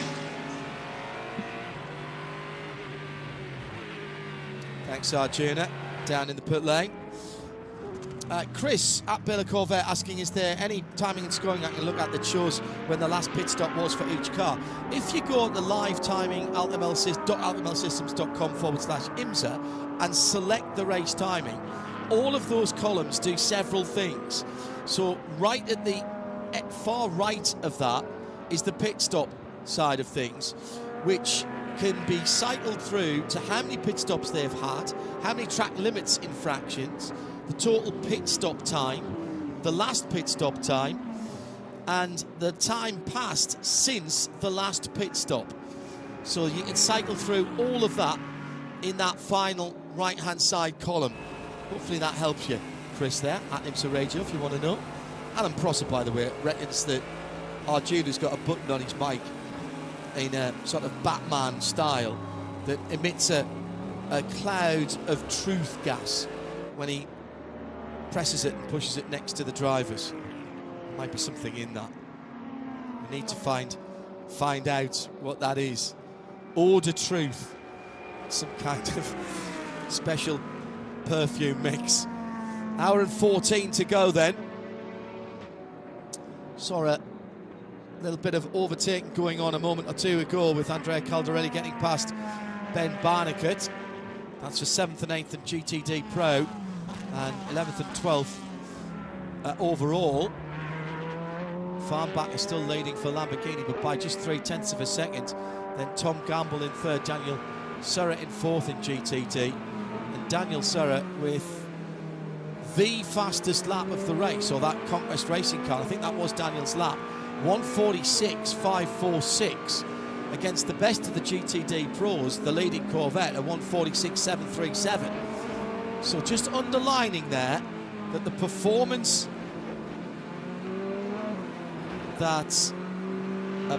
potential of these cars is the same between the classes. It is the carbon-based light form at the end of the wheel, and it's the tactics and the setup that makes the difference. And still, if I look down my strategy screen, let me just reset that and just tell you laps since last pit stop, as Chris was asking that. From the top then, 22 laps for the number 3 Corvette that leads, 21 for Ford Multimatic in 2nd, 21 for Dragon Speed in 3rd, 20 for Paul Miller in 4th, 16 for Paul Miller in 5th, 16 for Tommy Milner in 6th. Remember, Corvette covered off that number 1 BMW pit stop. In GTD, it's a little bit more cut and dried. The top 4, 22, 23, 22, 21. So those are a little closer, but there are outliers, particularly those cars in 5th and 6th in GTD here at the moment on 16 laps, whereas the cars that they are behind are anything between 4, 5 and 6 laps further into their fuel and tyre run. The car that's really out of kilter, actually, there are 2. Check the number 77. Lauren Heinrich is only on 12 laps since he came out of the pits, but he's down in 19th and 58 seconds away from the lead. And Chris Meese in the 65 Ford is also well down the timing and scoring, but he's only 7 laps into his stint, so he's got 2 very short laps, as we've just seen a Lamborghini door mirror go flying off down at turn number 4. Let's head to the pit lane where we've got Lexus pit stops, and Jack Hawksworth comes in from towards the end of the field. This is the car battling for GTD Championship honours. Arjuna. I'm wandering my way over there as quickly as I can, John. I was actually just checking in with DXDT, who had a great start to the race, but dropped back because of a wheel gun issue in their pit stop. So frustrating for them as the number 12 gets its full service, and off and away it goes. Looks like Sticko Michelin tires as you'd expect. But 71 minutes, John, that is right on the edge of what you'd expect to be able to do, without any safety cars potentially helping you out. Driver Yeah. change has gone through, and Jack Hawksworth is sitting down and taking a breather. Yeah, I don't think, Ryan, they can get there from that. I change what I say. I think that was a Ferrari mirror. Very expensive Ferrari door mirror at turn 1. So if it's green, that would mean it's from the Conquest racing car. And Daniel Serra, surely you can't do 71 minutes here. And even if you can, you're going to have so little grip, Ryan, at the end that you wouldn't be able to defend anybody. Right. Now, remember, this is the car that had the drive-through penalty earlier, and 'cause I also thought it was the Pro car, but it turned out it was this car that got the drive-through. So they were out of position. They were in a bad way, so they kind of gambled, and right on the very fringe of the first pit stop window, actually, I think they brought both of their cars in, so it might not be too much longer until we see the sister car come into the pits here too. But so they're kind of locked into this, where it was always going to be a bit of a gamble, but they had lost the track position. We've heard from the drivers all weekend, it's hard to get it back on track if you lose it. So this was their play to try and get some kind of a result and keep them in the championship hunt. But we saw the points as they run, didn't we, earlier? And they had lost second place in the points to Casper Stevenson because of how they're struggling here. And to complicate matters, Philip Ellis is having a pretty good day. That's the driver that they're chasing, along with Russell Ward in the points. Yeah, good point. Very good point. Tim Gray, our exec producer up in London, is saying surely this race won't stay green for 71 minutes now. Well, it has since that one lap of green. Right.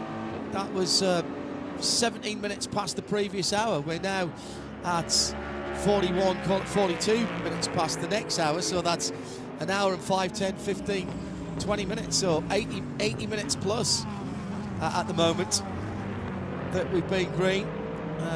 We've got 77 minutes to go, 78 minutes to go. Sorry, 68 minutes to go.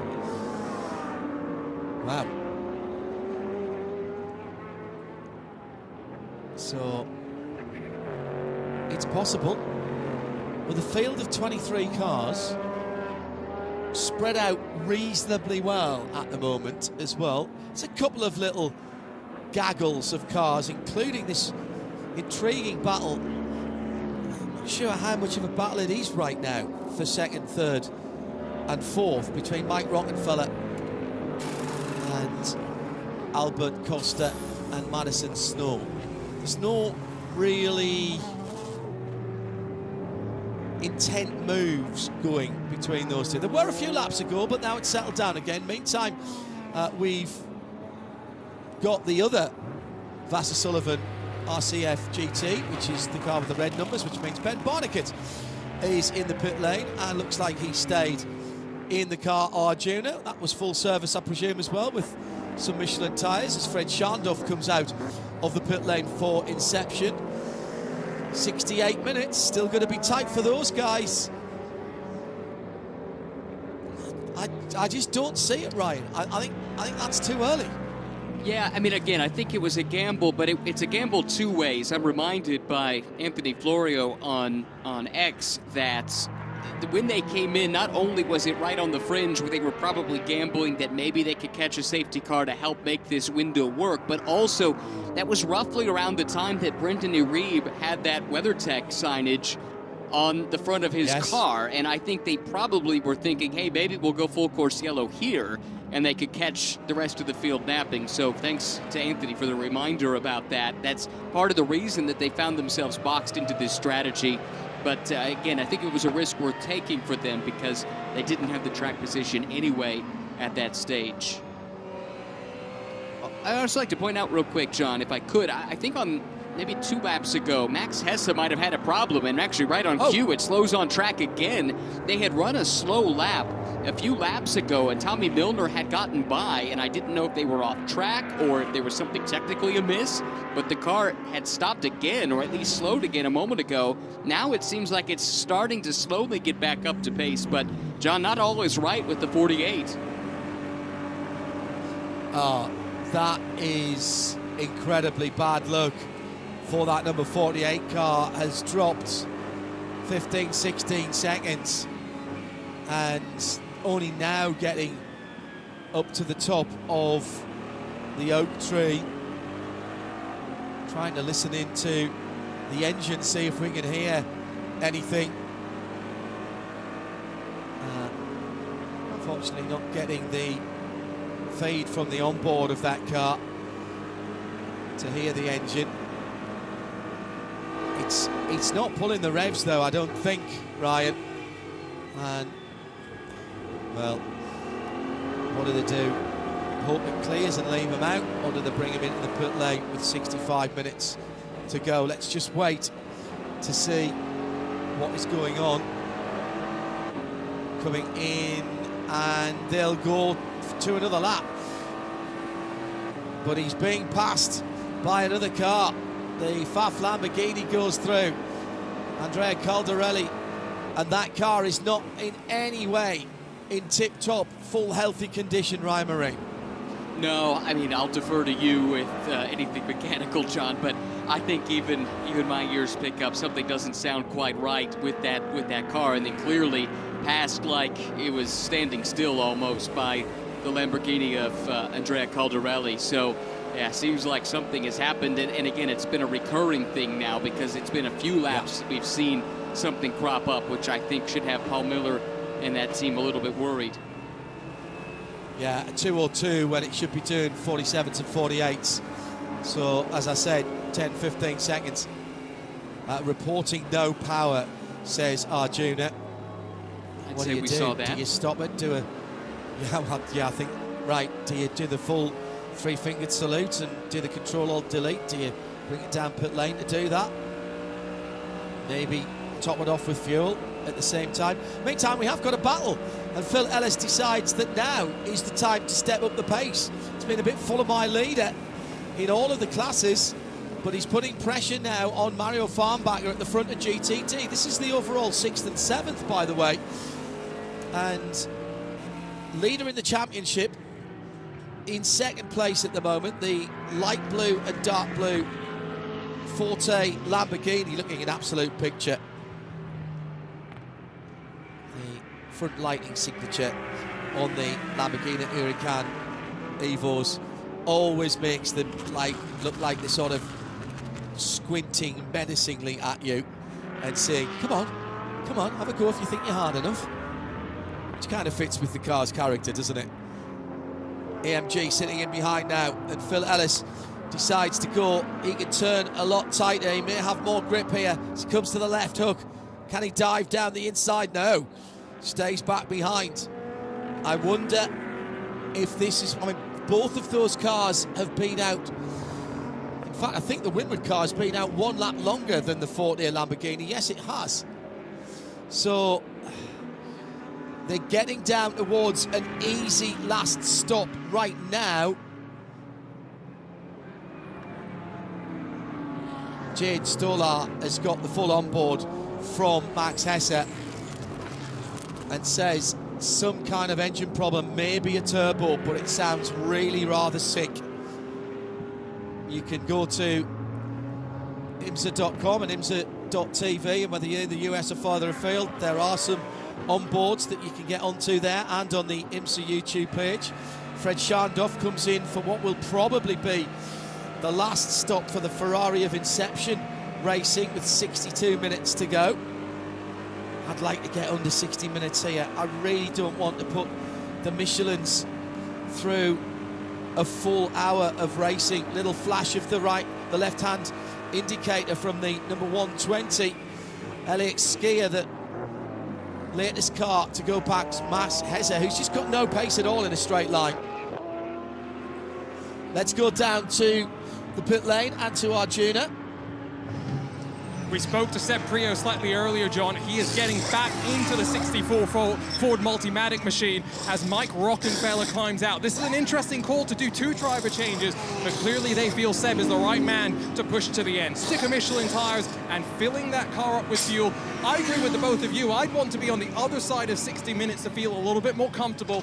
especially not feeling the vibe that a safety car is going to come out, and they are going to pack it full of the fuel. Now just counting down and waiting to release the car. Windward Racing are doing the same thing as well, topping off the car and letting Phil Ellis go all the way to the very end. Ford rumbles off, and let's see if they're going to be able to now stretch the fuel out to the checkered flag.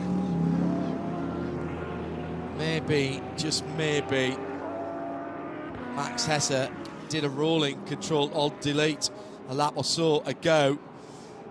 His last lap, a 52, so a little bit better, but still 4 seconds off the cars around him.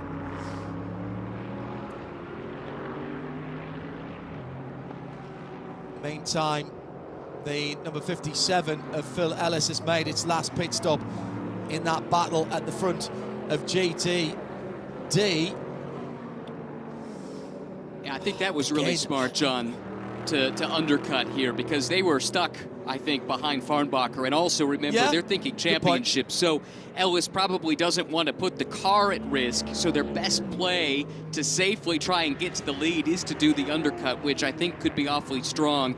The other reason I think you might want to pit here, even if it is earlier than some might like in terms of the window, is that 48 looks like has the look of a car that could stop any time, and that could potentially bring out a yellow, so you're covering for that here too.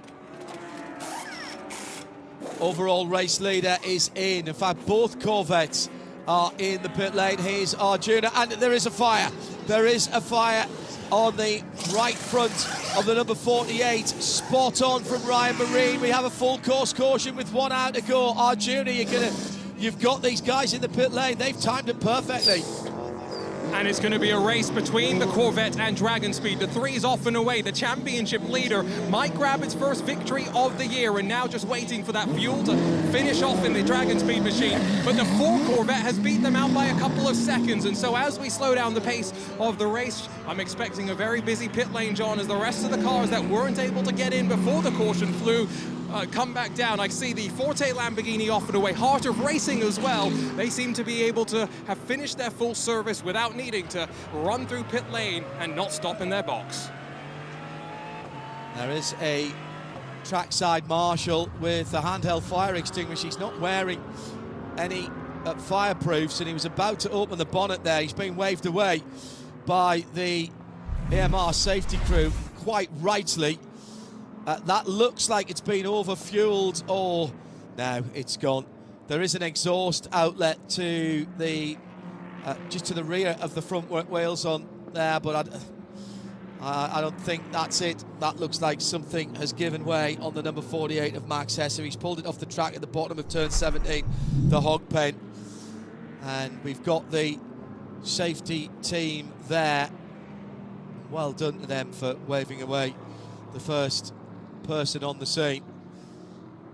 And the fire is out already. Right, I'm going to do a quick VP Racing update because this could all change. But as it stands right now, the GTD Pro leader is Madison Snow for Paul Miller Racing. Second is the GTD leader, Daniel Surra. Now, we'll split the classes again when we go back, before we go back to green. So Conquest leads in GTD. Second in GTD Pro, Andrea Caldarelli is third overall for Faf and the Lamborghini. These have only done one stop. They have their last stop still to go. See above comment for Elliot Skier, second in GTD for Wright Motorsports, for Trent Hinman, for Wayne Taylor Racing in the Lamborghini Huracan number 45. Lauren Heinrich has been down the pit lane twice, but only one of those was a pit lane. They're third in the Porsche at the moment, the number 77 in GTD Pro, sixth overall. Fourth for Robert Wiggins, DXDT Chevrolet Corvette, who've gradually been crawling up the timing screen there, that Bosch sponsored, but again they owe us their final pit stop. I reckon, now, which was the Corvette that was penalised? Was it the 4 or the 3, Ryan? It was the 4, thank you, Aaron. 4, yeah. So, yeah, it was the 4, thank you. So, Alexander Sims has done 2 proper pit stops. So, as it stands right now, if he's got enough VP Racing fuel to get him to the end, and Sims was last in the pits just now. Just recently. Just yeah, before he this got yellow. in right before the yellow, exactly. Yeah, totally. So they're good. I think he's the first car then, when we get this cleared up, to be able to go to the end. This yellow is certainly helping for anybody who took the undercut option and hoped they'd get to the end of the race. Who else has done 2 stops? Behind Alexander Sims at AWA, Porsche, Matt Bell, no, he's got a stop. Chris Meese in the 65 Ford Multimatic Motorsport. Well, he's done 2 stops, but the second one wasn't his last one. He's still got to do his last. Tommy Milner in the Corvette's been down the pit lane twice, but again, he had a drive-through. Albert Costa in the Dragon Speed number 81 has done 2 times down the pit lane, and so has Sebastian Priaulx, back in the car after taking it back from Mike Rockenfeller. So that Ford is going to be in pretty good shape as well.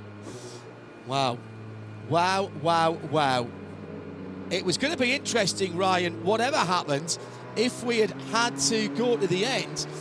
And that is our VP in-race update with 55 minutes to go.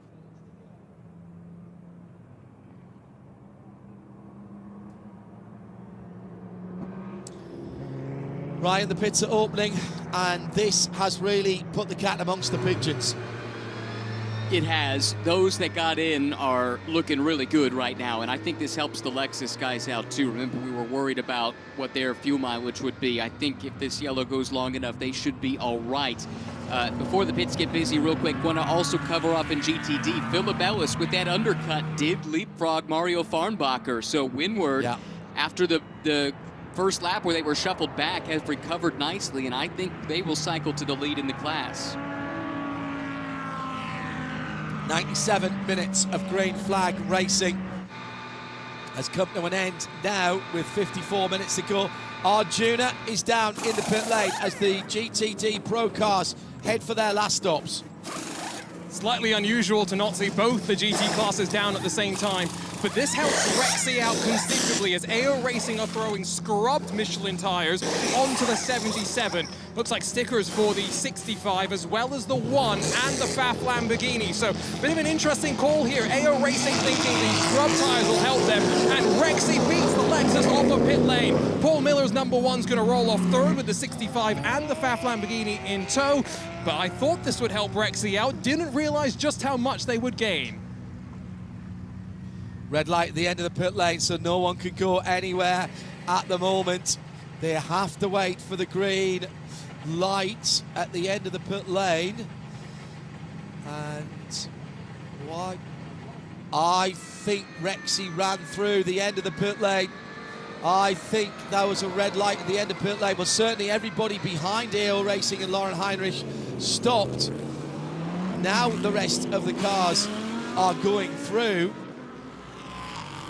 Wonder if we've got to look at that and see where the light was and whether it just gone left, just gone red. We're not entirely certain why that BMW came to a halt. However, a number of people, thank you, Dave Alcock and Kuiper Hoffman, and Tyler Kinghorn, all opining that might have been a turbo failure. He said he had no power, which might have meant the turbo was playing up. Turbo failure, engine oil onto a hot exhaust. That'll do it. Can't help you with that, John, but real quick, I did want to correct something. I also was confused by this, but the 4 Corvette did not have the penalty. Remember, it was the 77 that was penalized for the contact with the 4. So that means those 2 stops for the 4 and Milner are valid, and they are legitimately then running 1-2 in the class.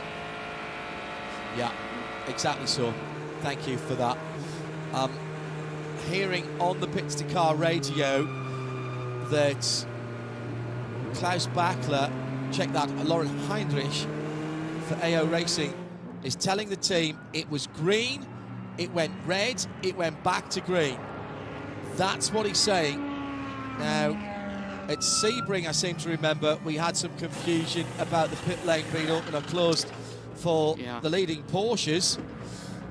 Let's hope it's not a recurrence of that. There is a camera that looks at that for race control, so they will know what was actually there, regardless of what the button said was there. So that will be looked at. GTD pits are open. Arjuna with about, well, almost all of the GTD field.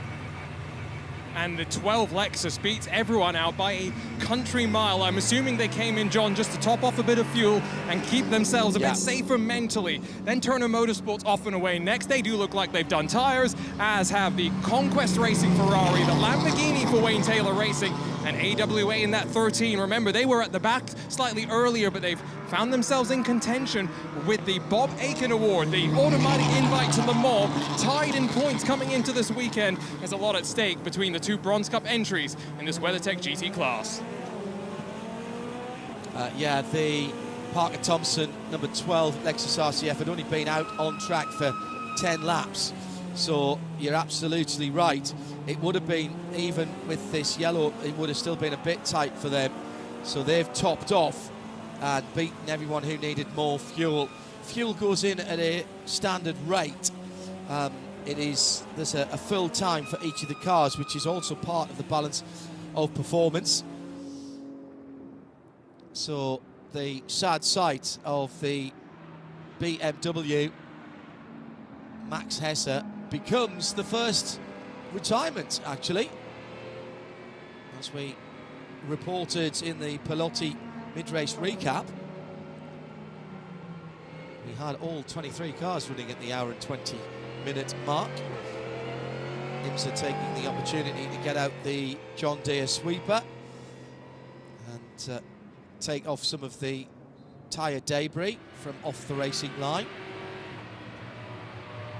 Now, what does this do when we've not yet reordered the cars? We're doing that now. So remember what I gave you as the VP in-race update before. Here's how they're going to come back to green at the Michelin GT Challenge at VIR. Some hour and 51.5 minutes since Bibendum waved the green flag, excuse me. It will be the two Corvettes, 1 and 2. Alexander Sims in the 3, leads from Tommy Milner in the 4. The pole sitting Dragon Speed Ferrari, that car has pace. Albert Costa has shown pace. The 81 then in 3rd. Sebastian Priaulx up to 4th position. He started the race, and that early stop for them, just before the yellows came out, but it was a little while before when Rockefeller jumped out of that car.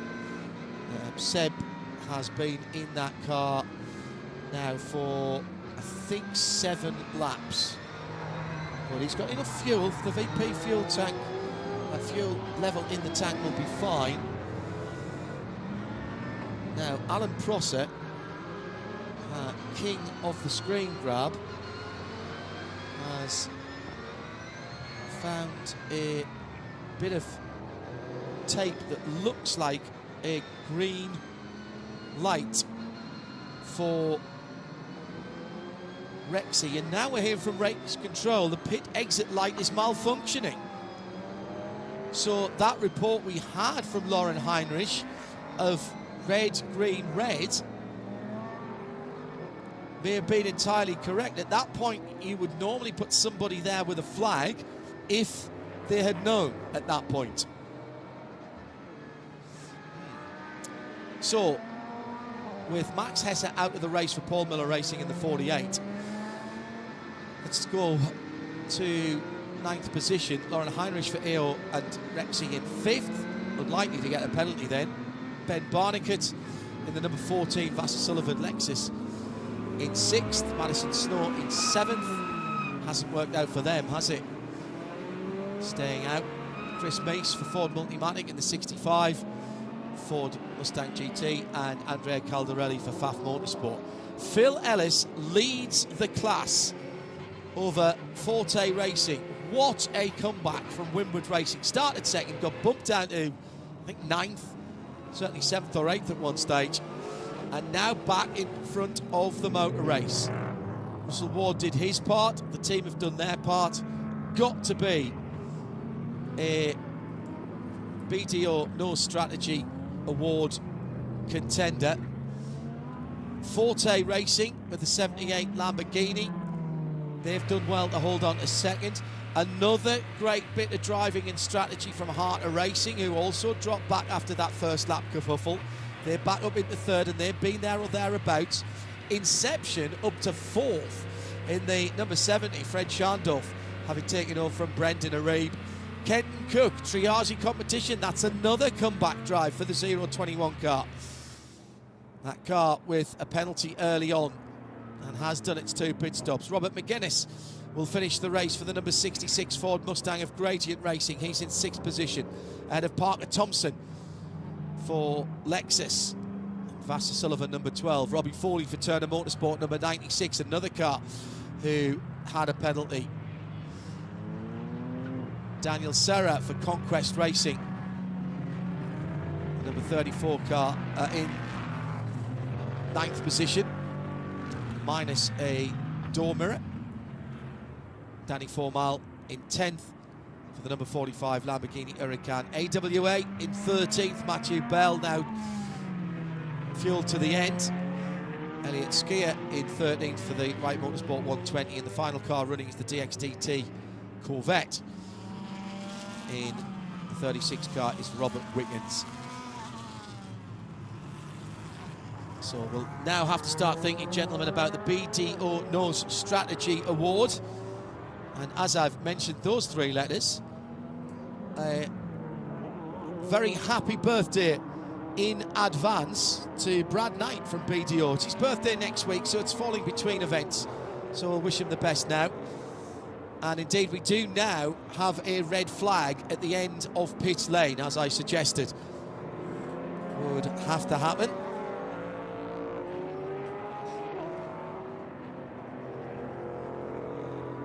So happy birthday, Brad Knight from BDO, for next week. I know you'll be listening in. Right, Ryan, 43 minutes to go. The class split is done. Everyone is fueled to the end. The lights are out on the Ford Mustang GTD safety car. Alexander Sims was in 5 laps ago. Tommy Milner was in 4 laps ago, as was Albert Costa. Seb Priaulx 5 laps. Lauren Heinrich now right back in it, having only come in 2 laps ago, as with Ben Barnicat, Madison Snow, Chris Meese, Andrea Caldarelli. He was in a little while ago. What was that, 4 or 5 laps ago? So all of those people, because the class splits bring them back together, those people who didn't stop are disadvantaged, but not by much, and they do have a tyre advantage now for the last 42, 43 minutes. At least a little bit of one. Keep in mind, we do know that Heinrich is on scuffed tires. I'm not sure about all the others, but most of the laps that the front runners have on the tires have been behind the safety car because they pitted right before this full course yellow. But what I find interesting is in both classes, the points leaders lead the race. Sims has not won yet this year in spite of being the points leader. So we'll have every motivation to try and go for it. And then Philip Ellis finds himself in the lead, but in the situation that he so loathes, as he told Arjuna earlier, where he restarts despite being one of the faster cars in the field behind the back of the GTD Pro field. This could get really interesting here as we come to the restart. Well, Andrea Caldarelli has dropped away from Chris Meese, and it looks very much as though there was a little gap there as well between Caldarelli and Phil Ellis. Just made himself a 4 or 5 car gap as we come back to green with 41 minutes and 41 seconds. It's the 2 bright yellow Corvettes from the Evel Knievel livery of Dragon Speed. Then new for this weekend, the carbon livery and the ultra lime accents for Sebastian Priaulx. Real chance here for Priaulx and Rockenfeller to get on the podium. Then it's Rexy.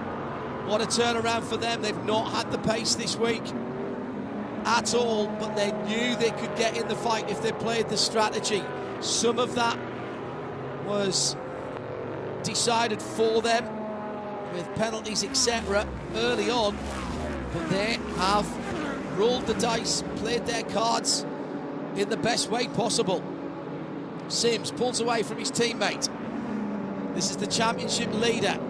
Now, if you're Tommy Milner, you're not going to challenge the championship leader who's your teammate. You are going to sit in the middle of the road as much as you can, and Albert Costa knows that, and he had a look down the inside of the second part of the oak tree at turn 12, couldn't get alongside.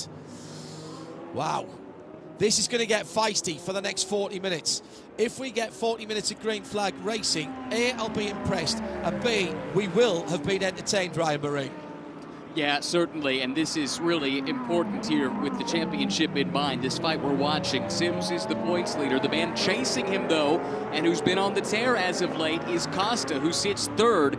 So you're right, I don't think we'll see Milner challenge Sims, but this is a really big moment here where Tommy can play tail gunner and try and defend his championship-leading teammate, who's just up the road in front. Looked like on the restart as well, John, Philip Ellis maybe backed up a little bit to create some space to the GTD Pro field, and he used that to good effect. He's been able to hang on since the restart, but now is going to have a bunch of traffic to contend with. And this is where Phil Ellis's problems begin, and it begins with Andrea Caldarelli in the FAF Motorsport Lamborghini Huracan. He's right with that car now, not battling for class position, but battling to keep his class lead and defend the championship lead. And I understand why we do this in some respects, but it just sometimes, it's very track dependent on whether it works or not, and whether it gives the intended result. There's an unintended consequence of splitting these two classes. I know why we did it, because the GTD Pro cars sometimes, if they were behind the GTDs, we could get them split up, and effectively the whole GTD Pro field could lose a lap to the GTDs. But it does affect the racing, and it does affect some of the choices that are made. As I say, it's track dependent. The drivers, it's a really good article on SportsCar 365 earlier in this race week. The drivers are pretty split, actually, between it. And it's not just between GTD Pro drivers and GTD drivers. And another fire! Now, this is a huge incident for the 45 Dex Imaging Lamborghini. This is a full course yellow. Already the driver out. I heard the squeal of tyres, and Danny Formal went off backwards, but the car was ablaze as it was going across the grass. It set the grass alight at the top of the roller coaster. That is a significant conflagration in the engine compartment. The AMR safety truck, the Chevy safety truck, is already there. Something's gone wrong at the back of that car, I suspect, then has leaked onto the back tyres and had it spin. Danny Formal out of the car, over the barriers, and he has got some burns, and he's asking for some attention. He felt the heat in the driver's compartment there, and he's been attended to immediately by the AMR safety crew. Well, that is a bizarre incident, but clearly something, Ryan Marine, that happened long before that Lamborghini got to the tyre wall at the top of the hill. And this is going to be a lengthy full course yellow. I suspect you're right. And wow, we don't see big fires like this in modern race cars much these days, thankfully. But it was amazing. As soon as that car came to a stop, Danny was out and sprinting away from the cockpit. There were flames all around him, and he went and leapt over the Armco barrier, which was prudent. He got him to safety. He doesn't know necessarily if it's gone full course yellow yet, but I think it's also kept him out of the immediate vision of the medical team, which has subsequently found him, and they're attending to him now. But really scary stuff, John, and that's the kind of thing that makes your heart stop a little bit anytime you see a fire like that. Now, Danny is up and walking around, and he beckoned over the safety crew. He'd felt the heat on his hands and face there, and for a moment I actually thought there were still flames around him that he perhaps hadn't realised, but that was, I'm pleased to say, not the case. Car was engulfed in flames, and of course it spun and went backwards, and therefore, Ryan, the flames were being blown back into the driver's compartment. Normally if you're going forwards, the fire's behind you, but it did actually get into Danny's side of the car there, and no wonder he wanted out of that car quickly. Oh my goodness, that is harrowing to watch, even in the replay, knowing that he got out of the car. Really scary stuff, and watching now a look from on board a trailing car. You just see a big fireball going off to the side of the road. That has to be so disconcerting. I think that was Robert Wickens we were watching on board with, and oh my goodness, that is an awful lot of flame. Remember, these cars just filled up with fuel too under that most recent full course yellow prior to this one. So yeah, there's a lot of combustible material in the car at that stage when whatever it was went wrong. It looked, from Robert Wickens' view, 2 or 3 cars back, as though the flames started just as he was coming to the braking point at the top of the hill. The thumbs up from Danny Formal. I'm so pleased to see he's fine. He ripped off his helmet, which was already discoloured by the smoke, and his bright yellow gloves that he traditionally wears. And that really worried me. So, excellent work by the AMR safety crew. He's in the ambulance and he'll be taken for the statutory checkup at the infield medical centre. But that looked like some kind of catastrophic failure at the back right-hand side of that Lamborghini. That is the side that we're fuel filling this weekend. But whatever happened, it happened very quickly, and the car must have been fluid that came down, because the car spun immediately. I don't think that was Danny slinging it backwards. They're still damping down that car. Water onto the car because of the heat that those very bright orange flames were generating. Superb work from AMR safety team. And indeed, we should say it, by the track services, who are already there with the rollback. Well, that was as scary an incident I've seen without impact ever, probably. We're back under yellow, of course, for this. No pass arounds required, and I don't even think we'll need to reorder the field.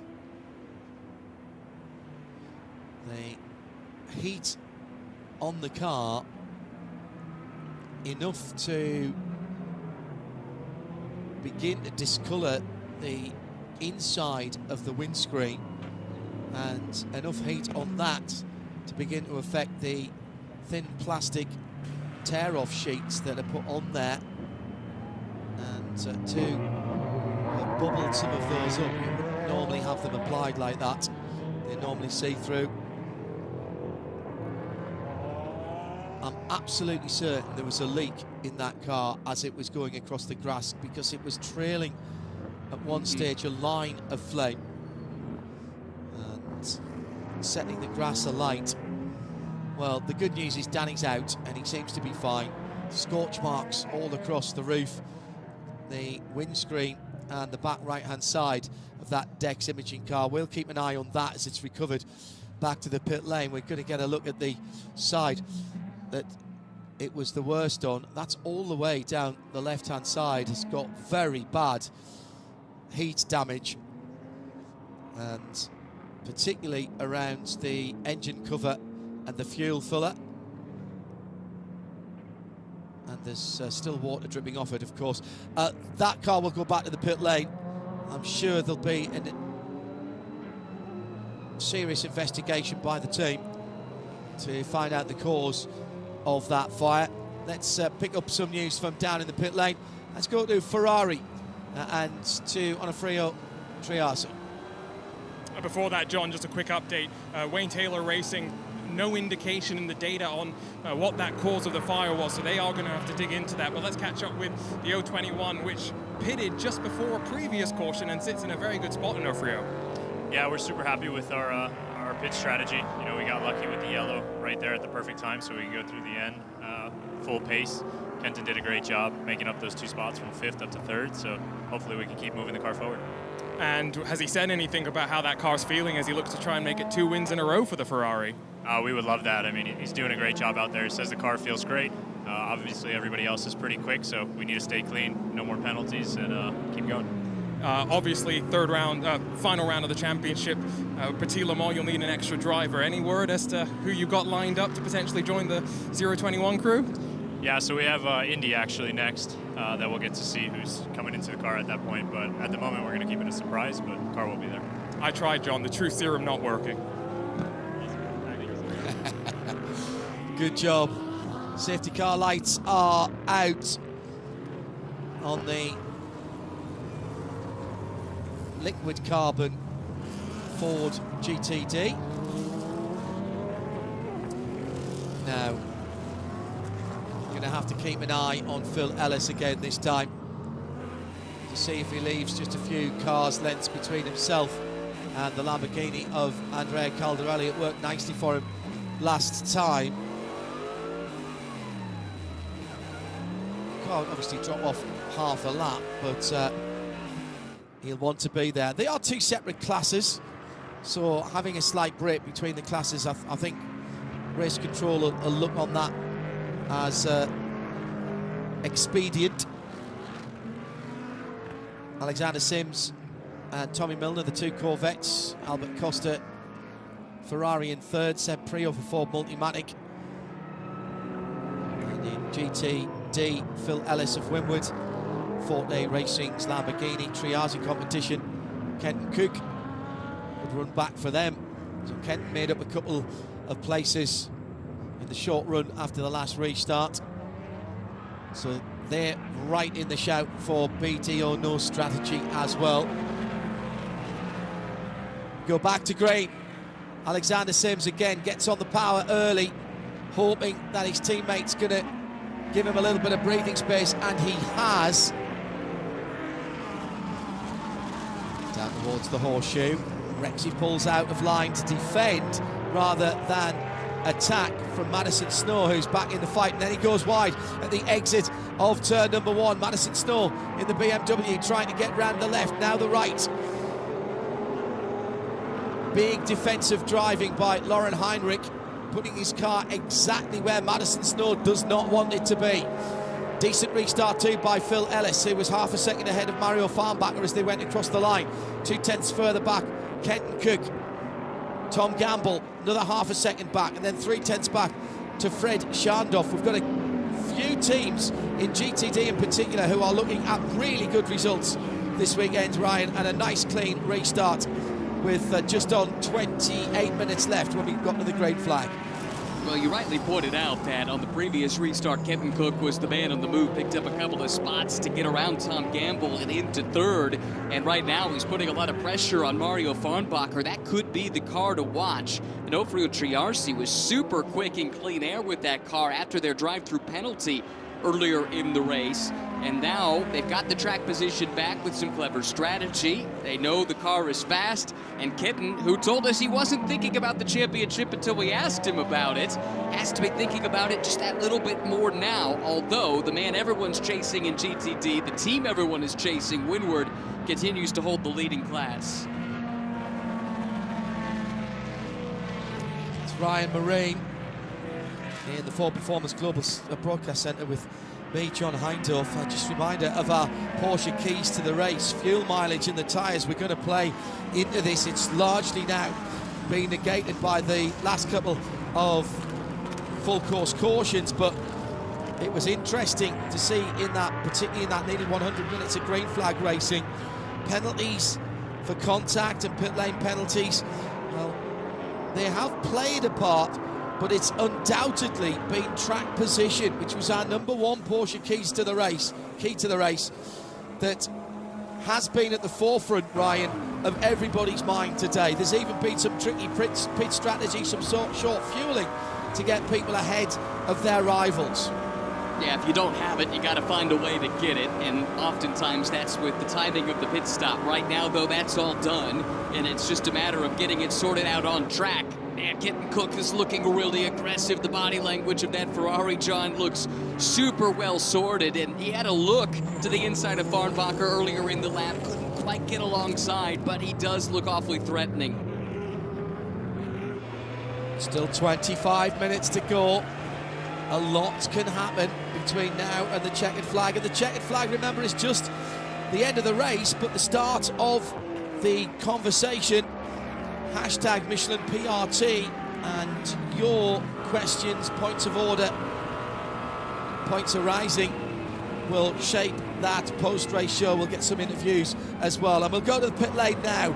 2 fires in one race. Neil Verhagen was the first car that had the problem. And sorry, that's the other car in the Paul Miller Racing. Let's go down to Neil now, down in the pit lane. And Neil started this race, but strategy and timing of cautions hasn't necessarily been kind to the number one, and you find yourself currently in 6th. What's Madison saying over the radio as he pushes in this last portion of the race? Yeah, I think he's just fully focused right now. Not too much chatter coming off of Madison right now. Obviously caught out a little bit by that yellow, which didn't help us at all, but we're trying to recover the best we can now.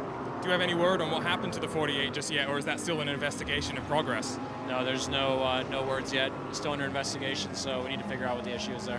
What was the first stint like? Because I was looking at the times and I wasn't quite sure. Were you managing the pace? Were you trying to save tires? What were you trying to do? Yeah, deck was pretty high today, so just trying to get the tires to go as far as possible was the main goal. So in the beginning, yes, a little bit of management, but at the end, you're fully pushing, and the times were not that great. So it was. I was hoping for it to be a bit better, but yeah, I guess it was the same for everybody. Appreciate it. Thank you.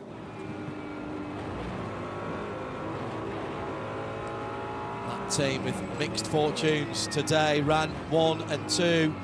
The 48 now is the first official retirement. The paperwork's been put in to be followed by, I'm sure, the Wayne Taylor Racing Lamborghini, the number 45, and 2 cars that the teams will be pulling apart to try and find the causes of their incidents. Highly unusual to see bright orange flame on a racing car, and we've had it twice in this race.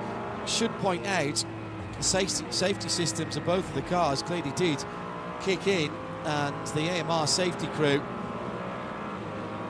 we always call them the best in the business, and I always say to them every race, and I know they'll be tuned in on Sirius XM 206, I always say to them, I hope you have a really boring race and we don't have to talk about you at all. But when they do, the men and women of the AMR safety crew think of only one thing, and that is the safety of the drivers concerned. And they sprung into action like a well-oiled machine, like the well-oiled machine that they are. And our thanks to them. Most people run away from fire or danger. The AMR safety crew are the ones who are heading towards it at top speed. And a lot of respect for the men and women who keep our drivers safe. So Alexander Sims by nearly a second now, Ryan. And 47.2 for the top 6 cars last time around. There's a little more pace in all of those cars. Maybe half a second or so for Sims. He's had a 46.3, but they're not hanging about here at the moment. They are using some of the pace that they've got in those relatively new Michelin tyres. Right, so we've talked so much about how important tire conservation was going to be. The task here in this final stint got easier due to the two yellows, especially the length of the most recent one. But even still, let's keep an eye on it here as we get to the tail end of the stint. Everyone has said all weekend long, you get to the last 15, 20 minutes of a stint, and that's when you really earn your money driving one of these cars here this weekend, just with the drop-off. It's the nature of the track. And quite frankly, it's good for racing to have a little bit of tire drop-off, so we say thanks to Michelin for that. But really curious to see who can look after those Michelins here for the final 21 minutes. And we're still cogitating on the recipient of the BDO Nose Strategy Award. There's a pass for second position. Albert Costa, we've said he's had a quick car. Now that's significant. No doubt to me that Tommy Milner was trying to keep back the marauding hordes behind him. He's lost one position, and it looks like Seb Prio's having a go as well. He was reinstalled after Mike Rockenfeller did the middle stint in the 64 Ford Mustang GT3 from Multimatic. But Costa's gone through, and let's see what the Ferrari and Albert Costa have got. He needs to find just on a second to get back to the lead of this race.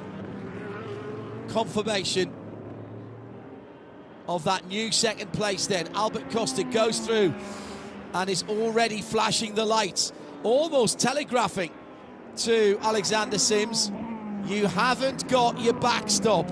No tail gunner now. Stand by to be menaced by the Modena magic.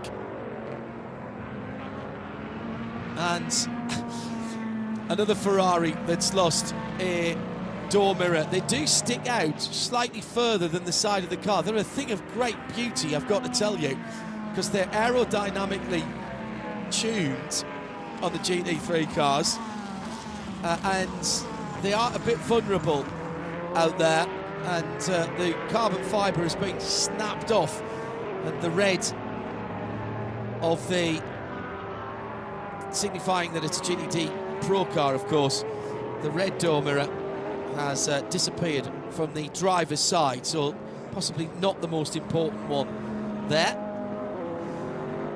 So let's see now, 47 flat for Sims, 47.8 last time around for Albert Costa, but he did have to make the pass on Tommy Milner, who holds on to third for the moment.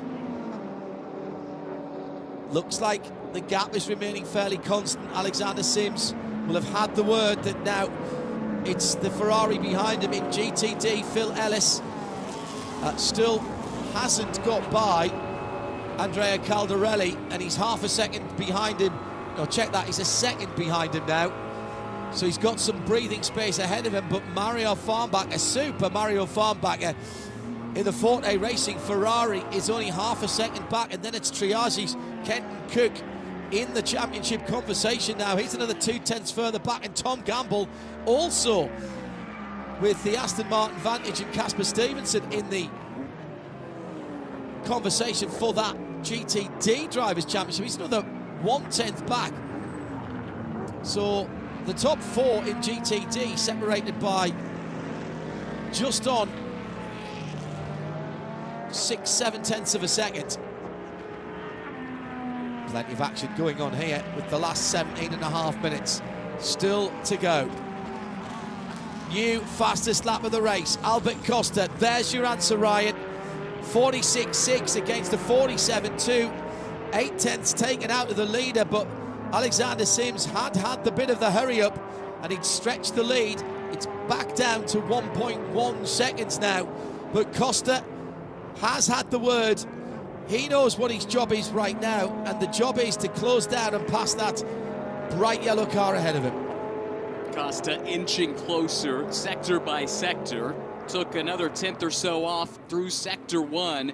It was a robust move to get alongside Tommy Milner and get up to second place, but that's what the situation required. He knows he needs to finish ahead of the Corvette that's leading this race to make any headway in the championship. And remember, he was down by 108 points 3 races ago.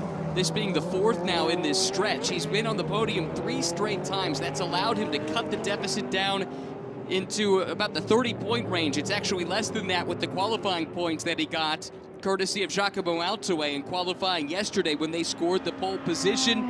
Right now, he's drawing a bead on the leader of this race, who is the championship leader, but has not won a race yet this year, John. So think about how desperate Alexander Sims is to keep that Corvette up front. It's 53 points, the gap between first and second in GTD Pro as it stands right now.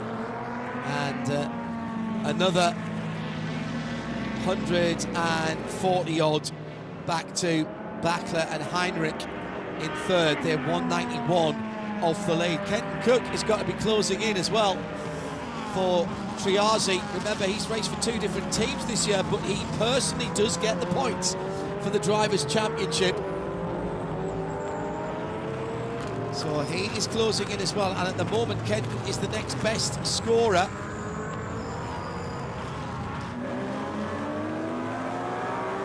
Excuse me, that's the GTD category I'm talking about, my apologies.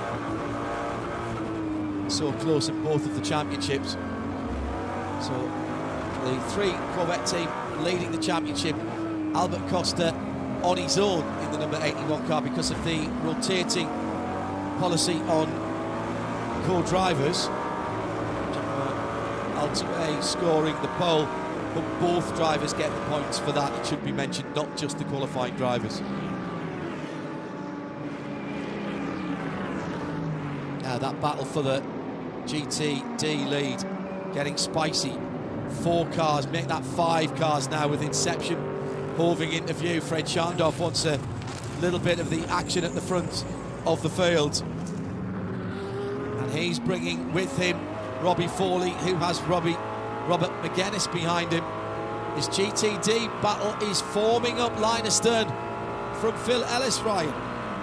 It's interesting. I thought Ellis, once he got to the front, would have the pace to run away, and maybe now he's starting to for the first time. It seemed like Farnbacher was putting the pressure on, but now Ellis does have a bit of a gap. It's grown up over half a second, and now the fight might be for second place. We're a very hungry and in high form right now. Kenton Cook has that Lamborghini of Mario Farnbacher in the crosshairs.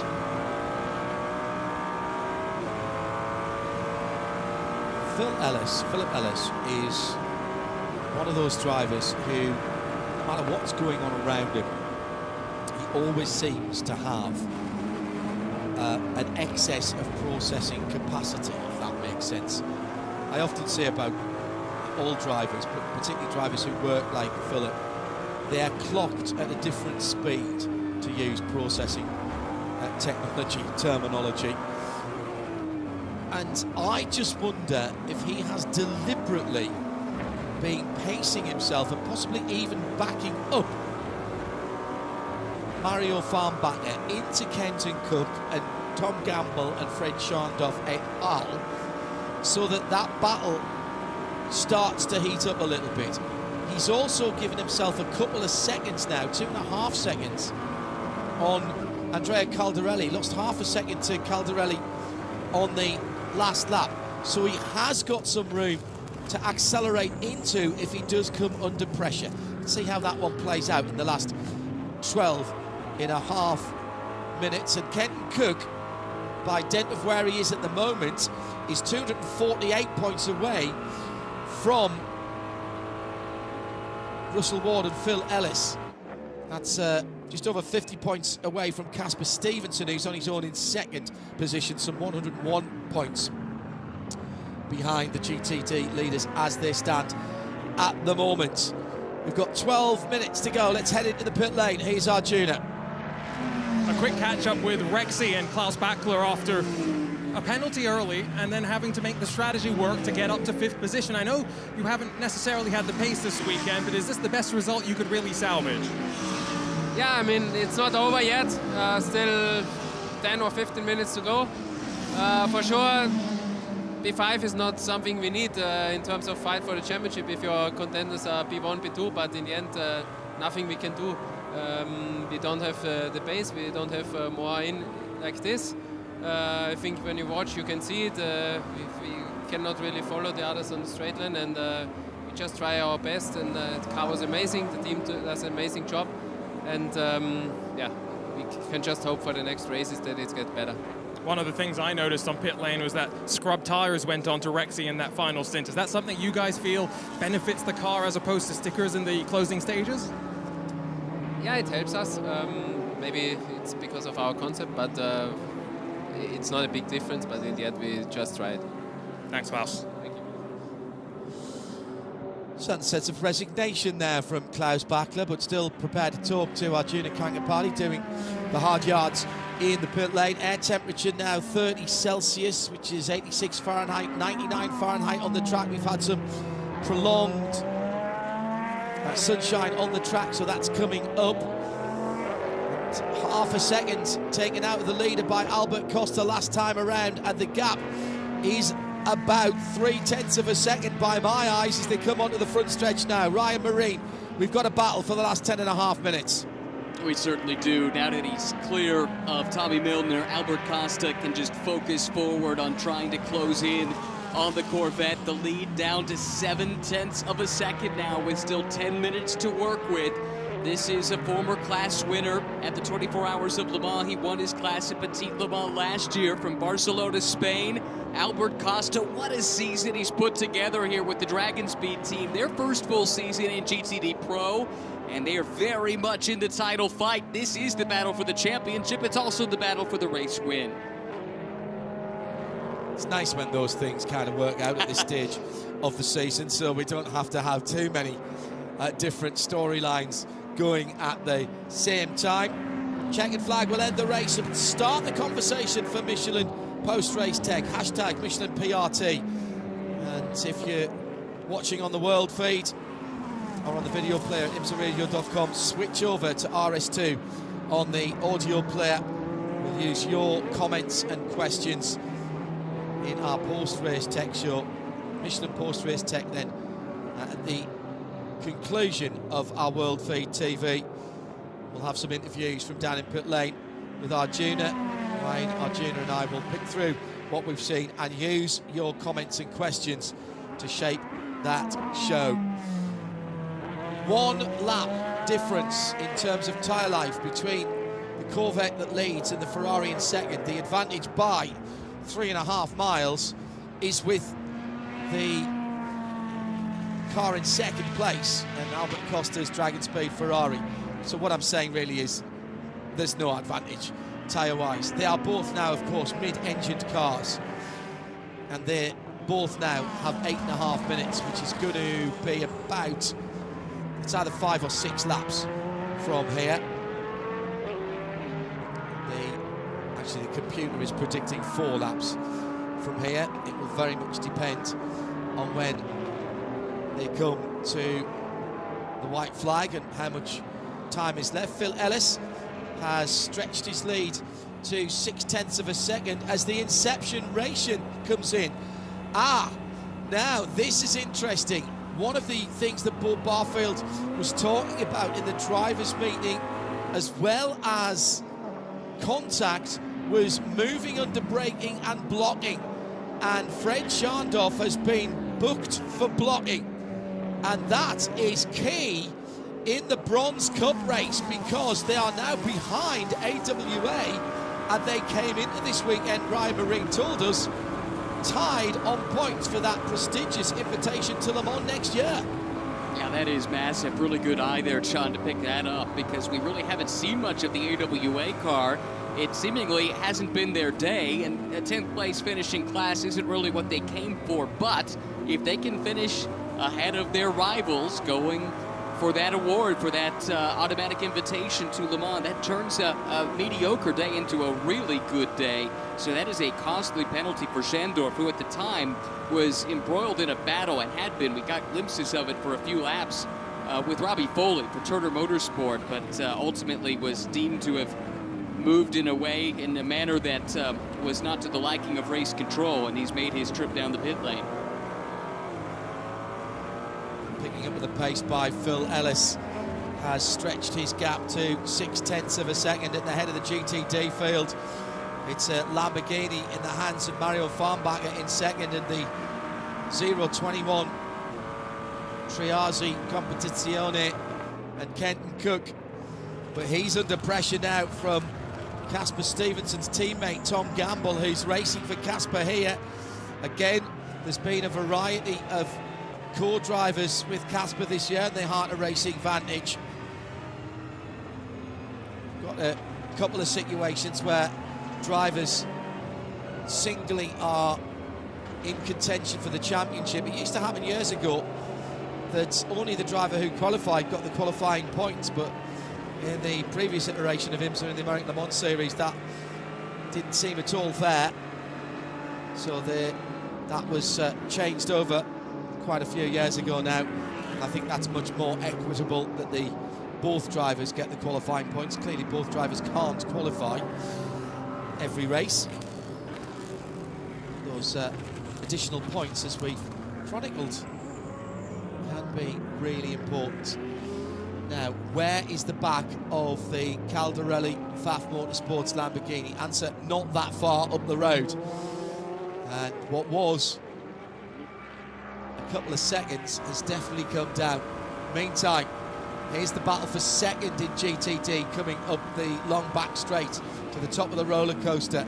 Just a little check break from Mario Farnbacher in the Forte Racing Lamborghinis. He made sure at one of the important braking points on the circuit. There are 7 braking points here, and a couple of them you are doing very high speeds, including at turn 14, the top of the roller coaster. So you just tap the brake with your left foot to make sure that the brake pads haven't rattled away from the disc, from the rotor. Across the line, Phil Ellis, 3/4 of a second now on Farnbacher, who has only 3/10 on Kenton Cook. They're all using their tyres at the front of the field. The charge forward from Albert Costa has stalled to just around half a second to 6/10. And Tommy Milner doing a great job, by the way, hanging on to 3rd position at the moment from Sebastian Prior, who will want to get on the podium for him and for Mike Rockenfeller in the Ford Multimatic Ford Mustang GT3. Lauren Heinrich trying to hang on, but just dropping away from the top 5, but staying ahead by a couple of seconds from Madison Snow and the Paul Miller Racing BMW. Paul Miller looked at, they had this race under control early on, Ryan, running 1 and 2. I said formation flying. It was a bit like they were doing a demonstration run in that first half of the race. Well, it was a double whammy for them, right? We had the 48 go out with an apparent mechanical issue, and it had been slow on the track for a few laps, and I think we even brought up the fact that some cars were making their way to the pit lane maybe a little bit earlier in the window than they would ideally, but it was covering in case the 48, which clearly had some kind of lingering issue, stopped on track. And no sooner did we say that did the car come to a halt. The ultimate bitter pill, though, is that one of the cars that did not take advantage of it was the team car. They stayed out, and then they were caught out by that yellow, which cost them the track position that they had held really since the very beginning of the race. So the one incident had catastrophic implications for the entire Paul Miller team. It'll be white flag next time around for Alexander Sims, who goes into the left hook, still holding in the context of this race a comfortable lead. It's more than 10 cars lengths now, timed at 0.8 of a second at the line. The battle continues for all of the podium positions in GTD, but at the moment it looks to me as though Phil Ellis has played an absolute blinder and managed to hold the gap back to the Forte Racing Lamborghini. But now it's closed in as Mario Farnbacher is under pressure himself from Kenton Cook. This could be a complete turnaround, or none of them could be on the podium. And Tom Gamble is fighting Robbie Foley for Turner Motorsport. So that's Aston versus BMW for 4th and 5th. That could yet be an upgrade for either of those two if there are any low percentage lunges from the trio in front at the Oak Tree. 1, 2 and 3. As quick as I said that is where they went through the apex of the final part. Oh my goodness. What a run this has been for Alexander Sims. And And we still have to pick our BDO's Strategy Award. No wins this season for the championship leaders. The white flag is in hand and waving. 3.5 miles to go. And at the line, it's a 2.5 seconds. Albert Costa, he's not going to get back to the leader. And what about GTD coming onto the curving front stretch now? For once, a little bit of breathing space between himself and the four-tier Lamborghini, but more importantly, the gap that he's managed, that Phil Ellis has managed between himself and the back of the GTD Pro field has been masterful, absolutely masterful. And he now has 3/4 seconds, and he's not going to catch the traffic this time. And we're hearing of a penalty, and this is huge. Another blocking penalty. Mario Farnbacher called for blocking in second position. So Triazzi are now in second position. They can't serve the drive-through. It will be converted into a 30-second time penalty. And that means the pressure effectively is off the leader, because the Forte car is not the car that's behind him, but he's holding up the car that is. What drama in the closing stages here at VIR. Ryan Marine, what a victory for Corvette. Well, this one's been a long time coming. They've been fixtures on the podium all season, just haven't put the full race together. It's about to end in just a few corners' time. Big statement here for Pratt Miller, Corvette Racing, and this man, Alexander Sims. Out to the final corner. It's been a full team effort. From the engine change in the 4 to them running 1 and 2. They'll finish 1 and 3. Dragon Speed have had great pace all the weekend, but they have not been able to get across and get by the Corvette number 3. And the championship lead ekes out a bit. And for the first time, they've got a win as well in GTD. It's another victory for Winward Racing. Russell Ward did the start, got pushed way down, and they used pace, strategy and guile to get themselves back up. But what a final stint by Phil Ellis after the restart, as they were concerned. Phil Ellis telling us in Countdown to Green that he was concerned about the restart and hitting the back of the GTD profile. He managed that gap brilliantly and ends up winning by a second from Kenton Cook. Tom Gamble will take 3rd place points for him and for Casper Stevenson for the Heart of Racing team. Robbie Foley in 4th and 5th for Gradient, in Robert McGuinness in 5th position with Jensen Altsman. And just looking through to see, yeah, Seb Prior confirmed in 4th position. Let's hear from some of the drivers involved that they'll be standing on the podium later for the Michelin GT Challenge at VIR. Here's Arjuna. And maybe we need to rename him Mr. VIR. That is a 5th class win at the Virginia International Raceway for Antonio Garcia, as the entirety of the Pratt & Miller team celebrates. But a team effort here, Antonio, to finally stand on the top step of the podium in 2025 and really boosting the championship hopes. Yeah, I mean, it was like VIR is always a talisman or a joker for us. So it's been a year since the last win. We've been chasing that win forever. We always had something going on.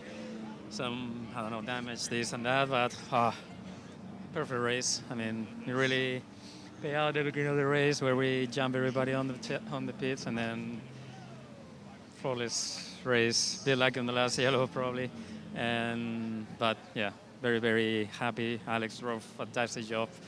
Yeah, we deserve that, and I think it's very, very happy for Team Chevy and everybody.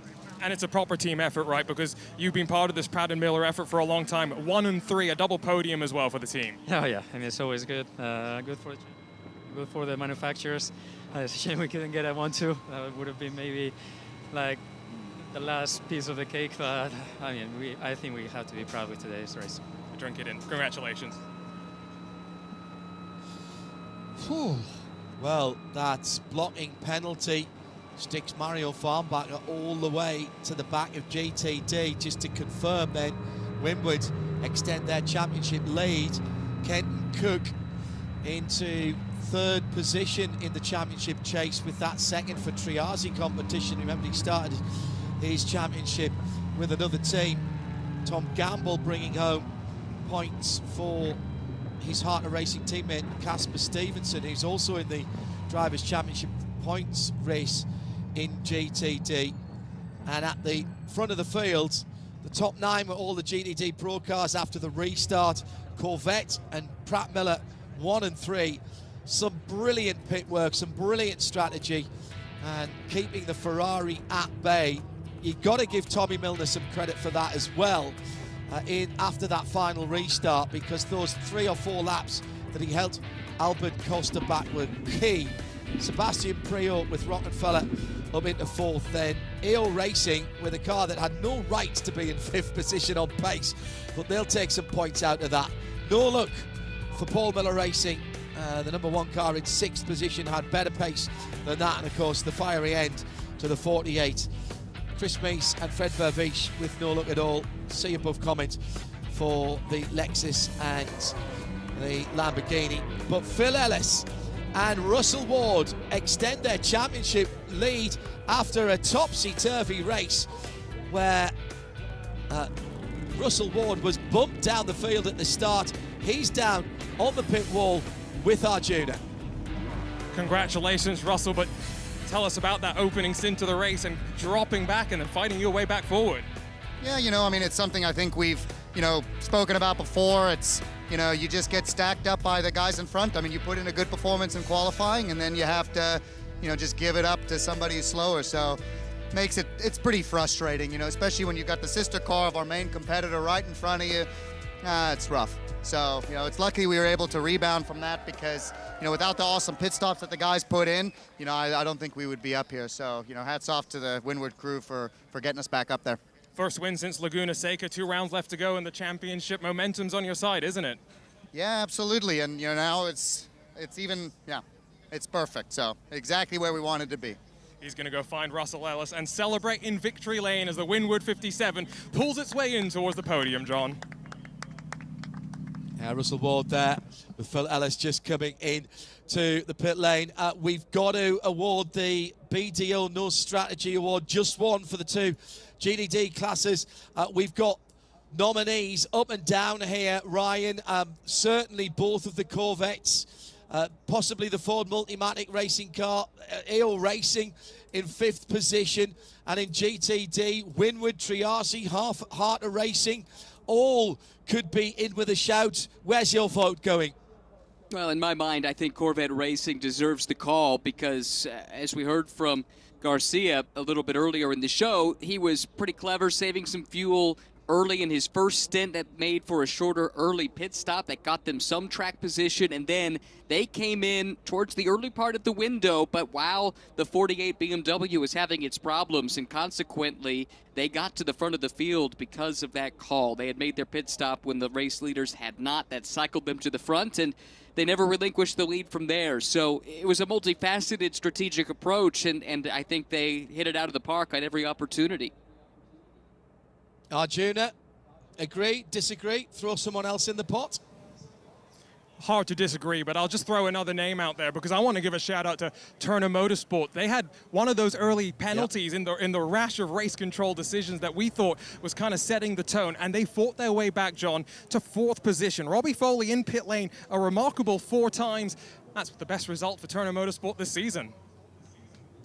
Yeah, excellent stuff. Ultimately, I don't think we can argue with the case put by Ryan Marine there, and so our BDO Knows Strategy Award for not one piece of strategy, essentially, is what Ryan's saying there.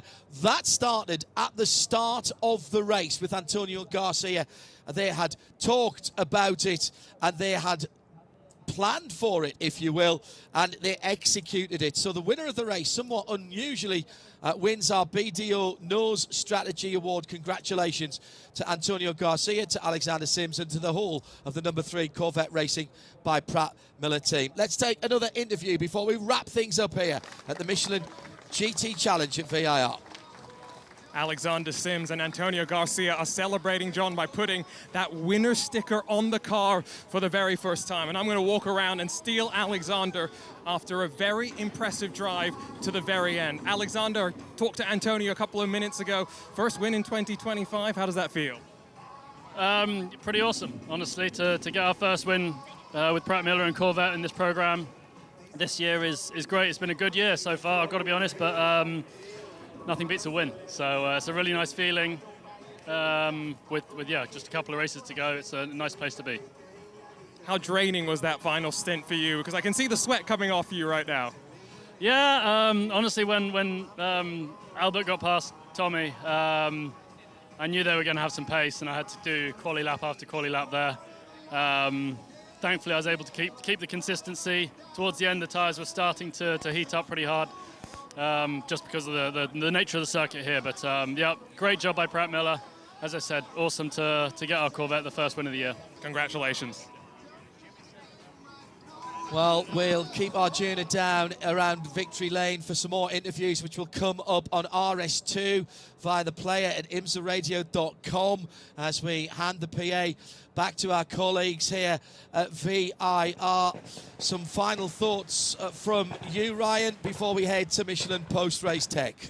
Well, that was really exciting. We wondered at the outset, how would the directives from race control be received? How would that affect the race? And we saw it have an impact early on. We saw it have an impact late, too, with some of the blocking calls that had some consequences further down. But great result for Corvette Racing. That one was a long time coming.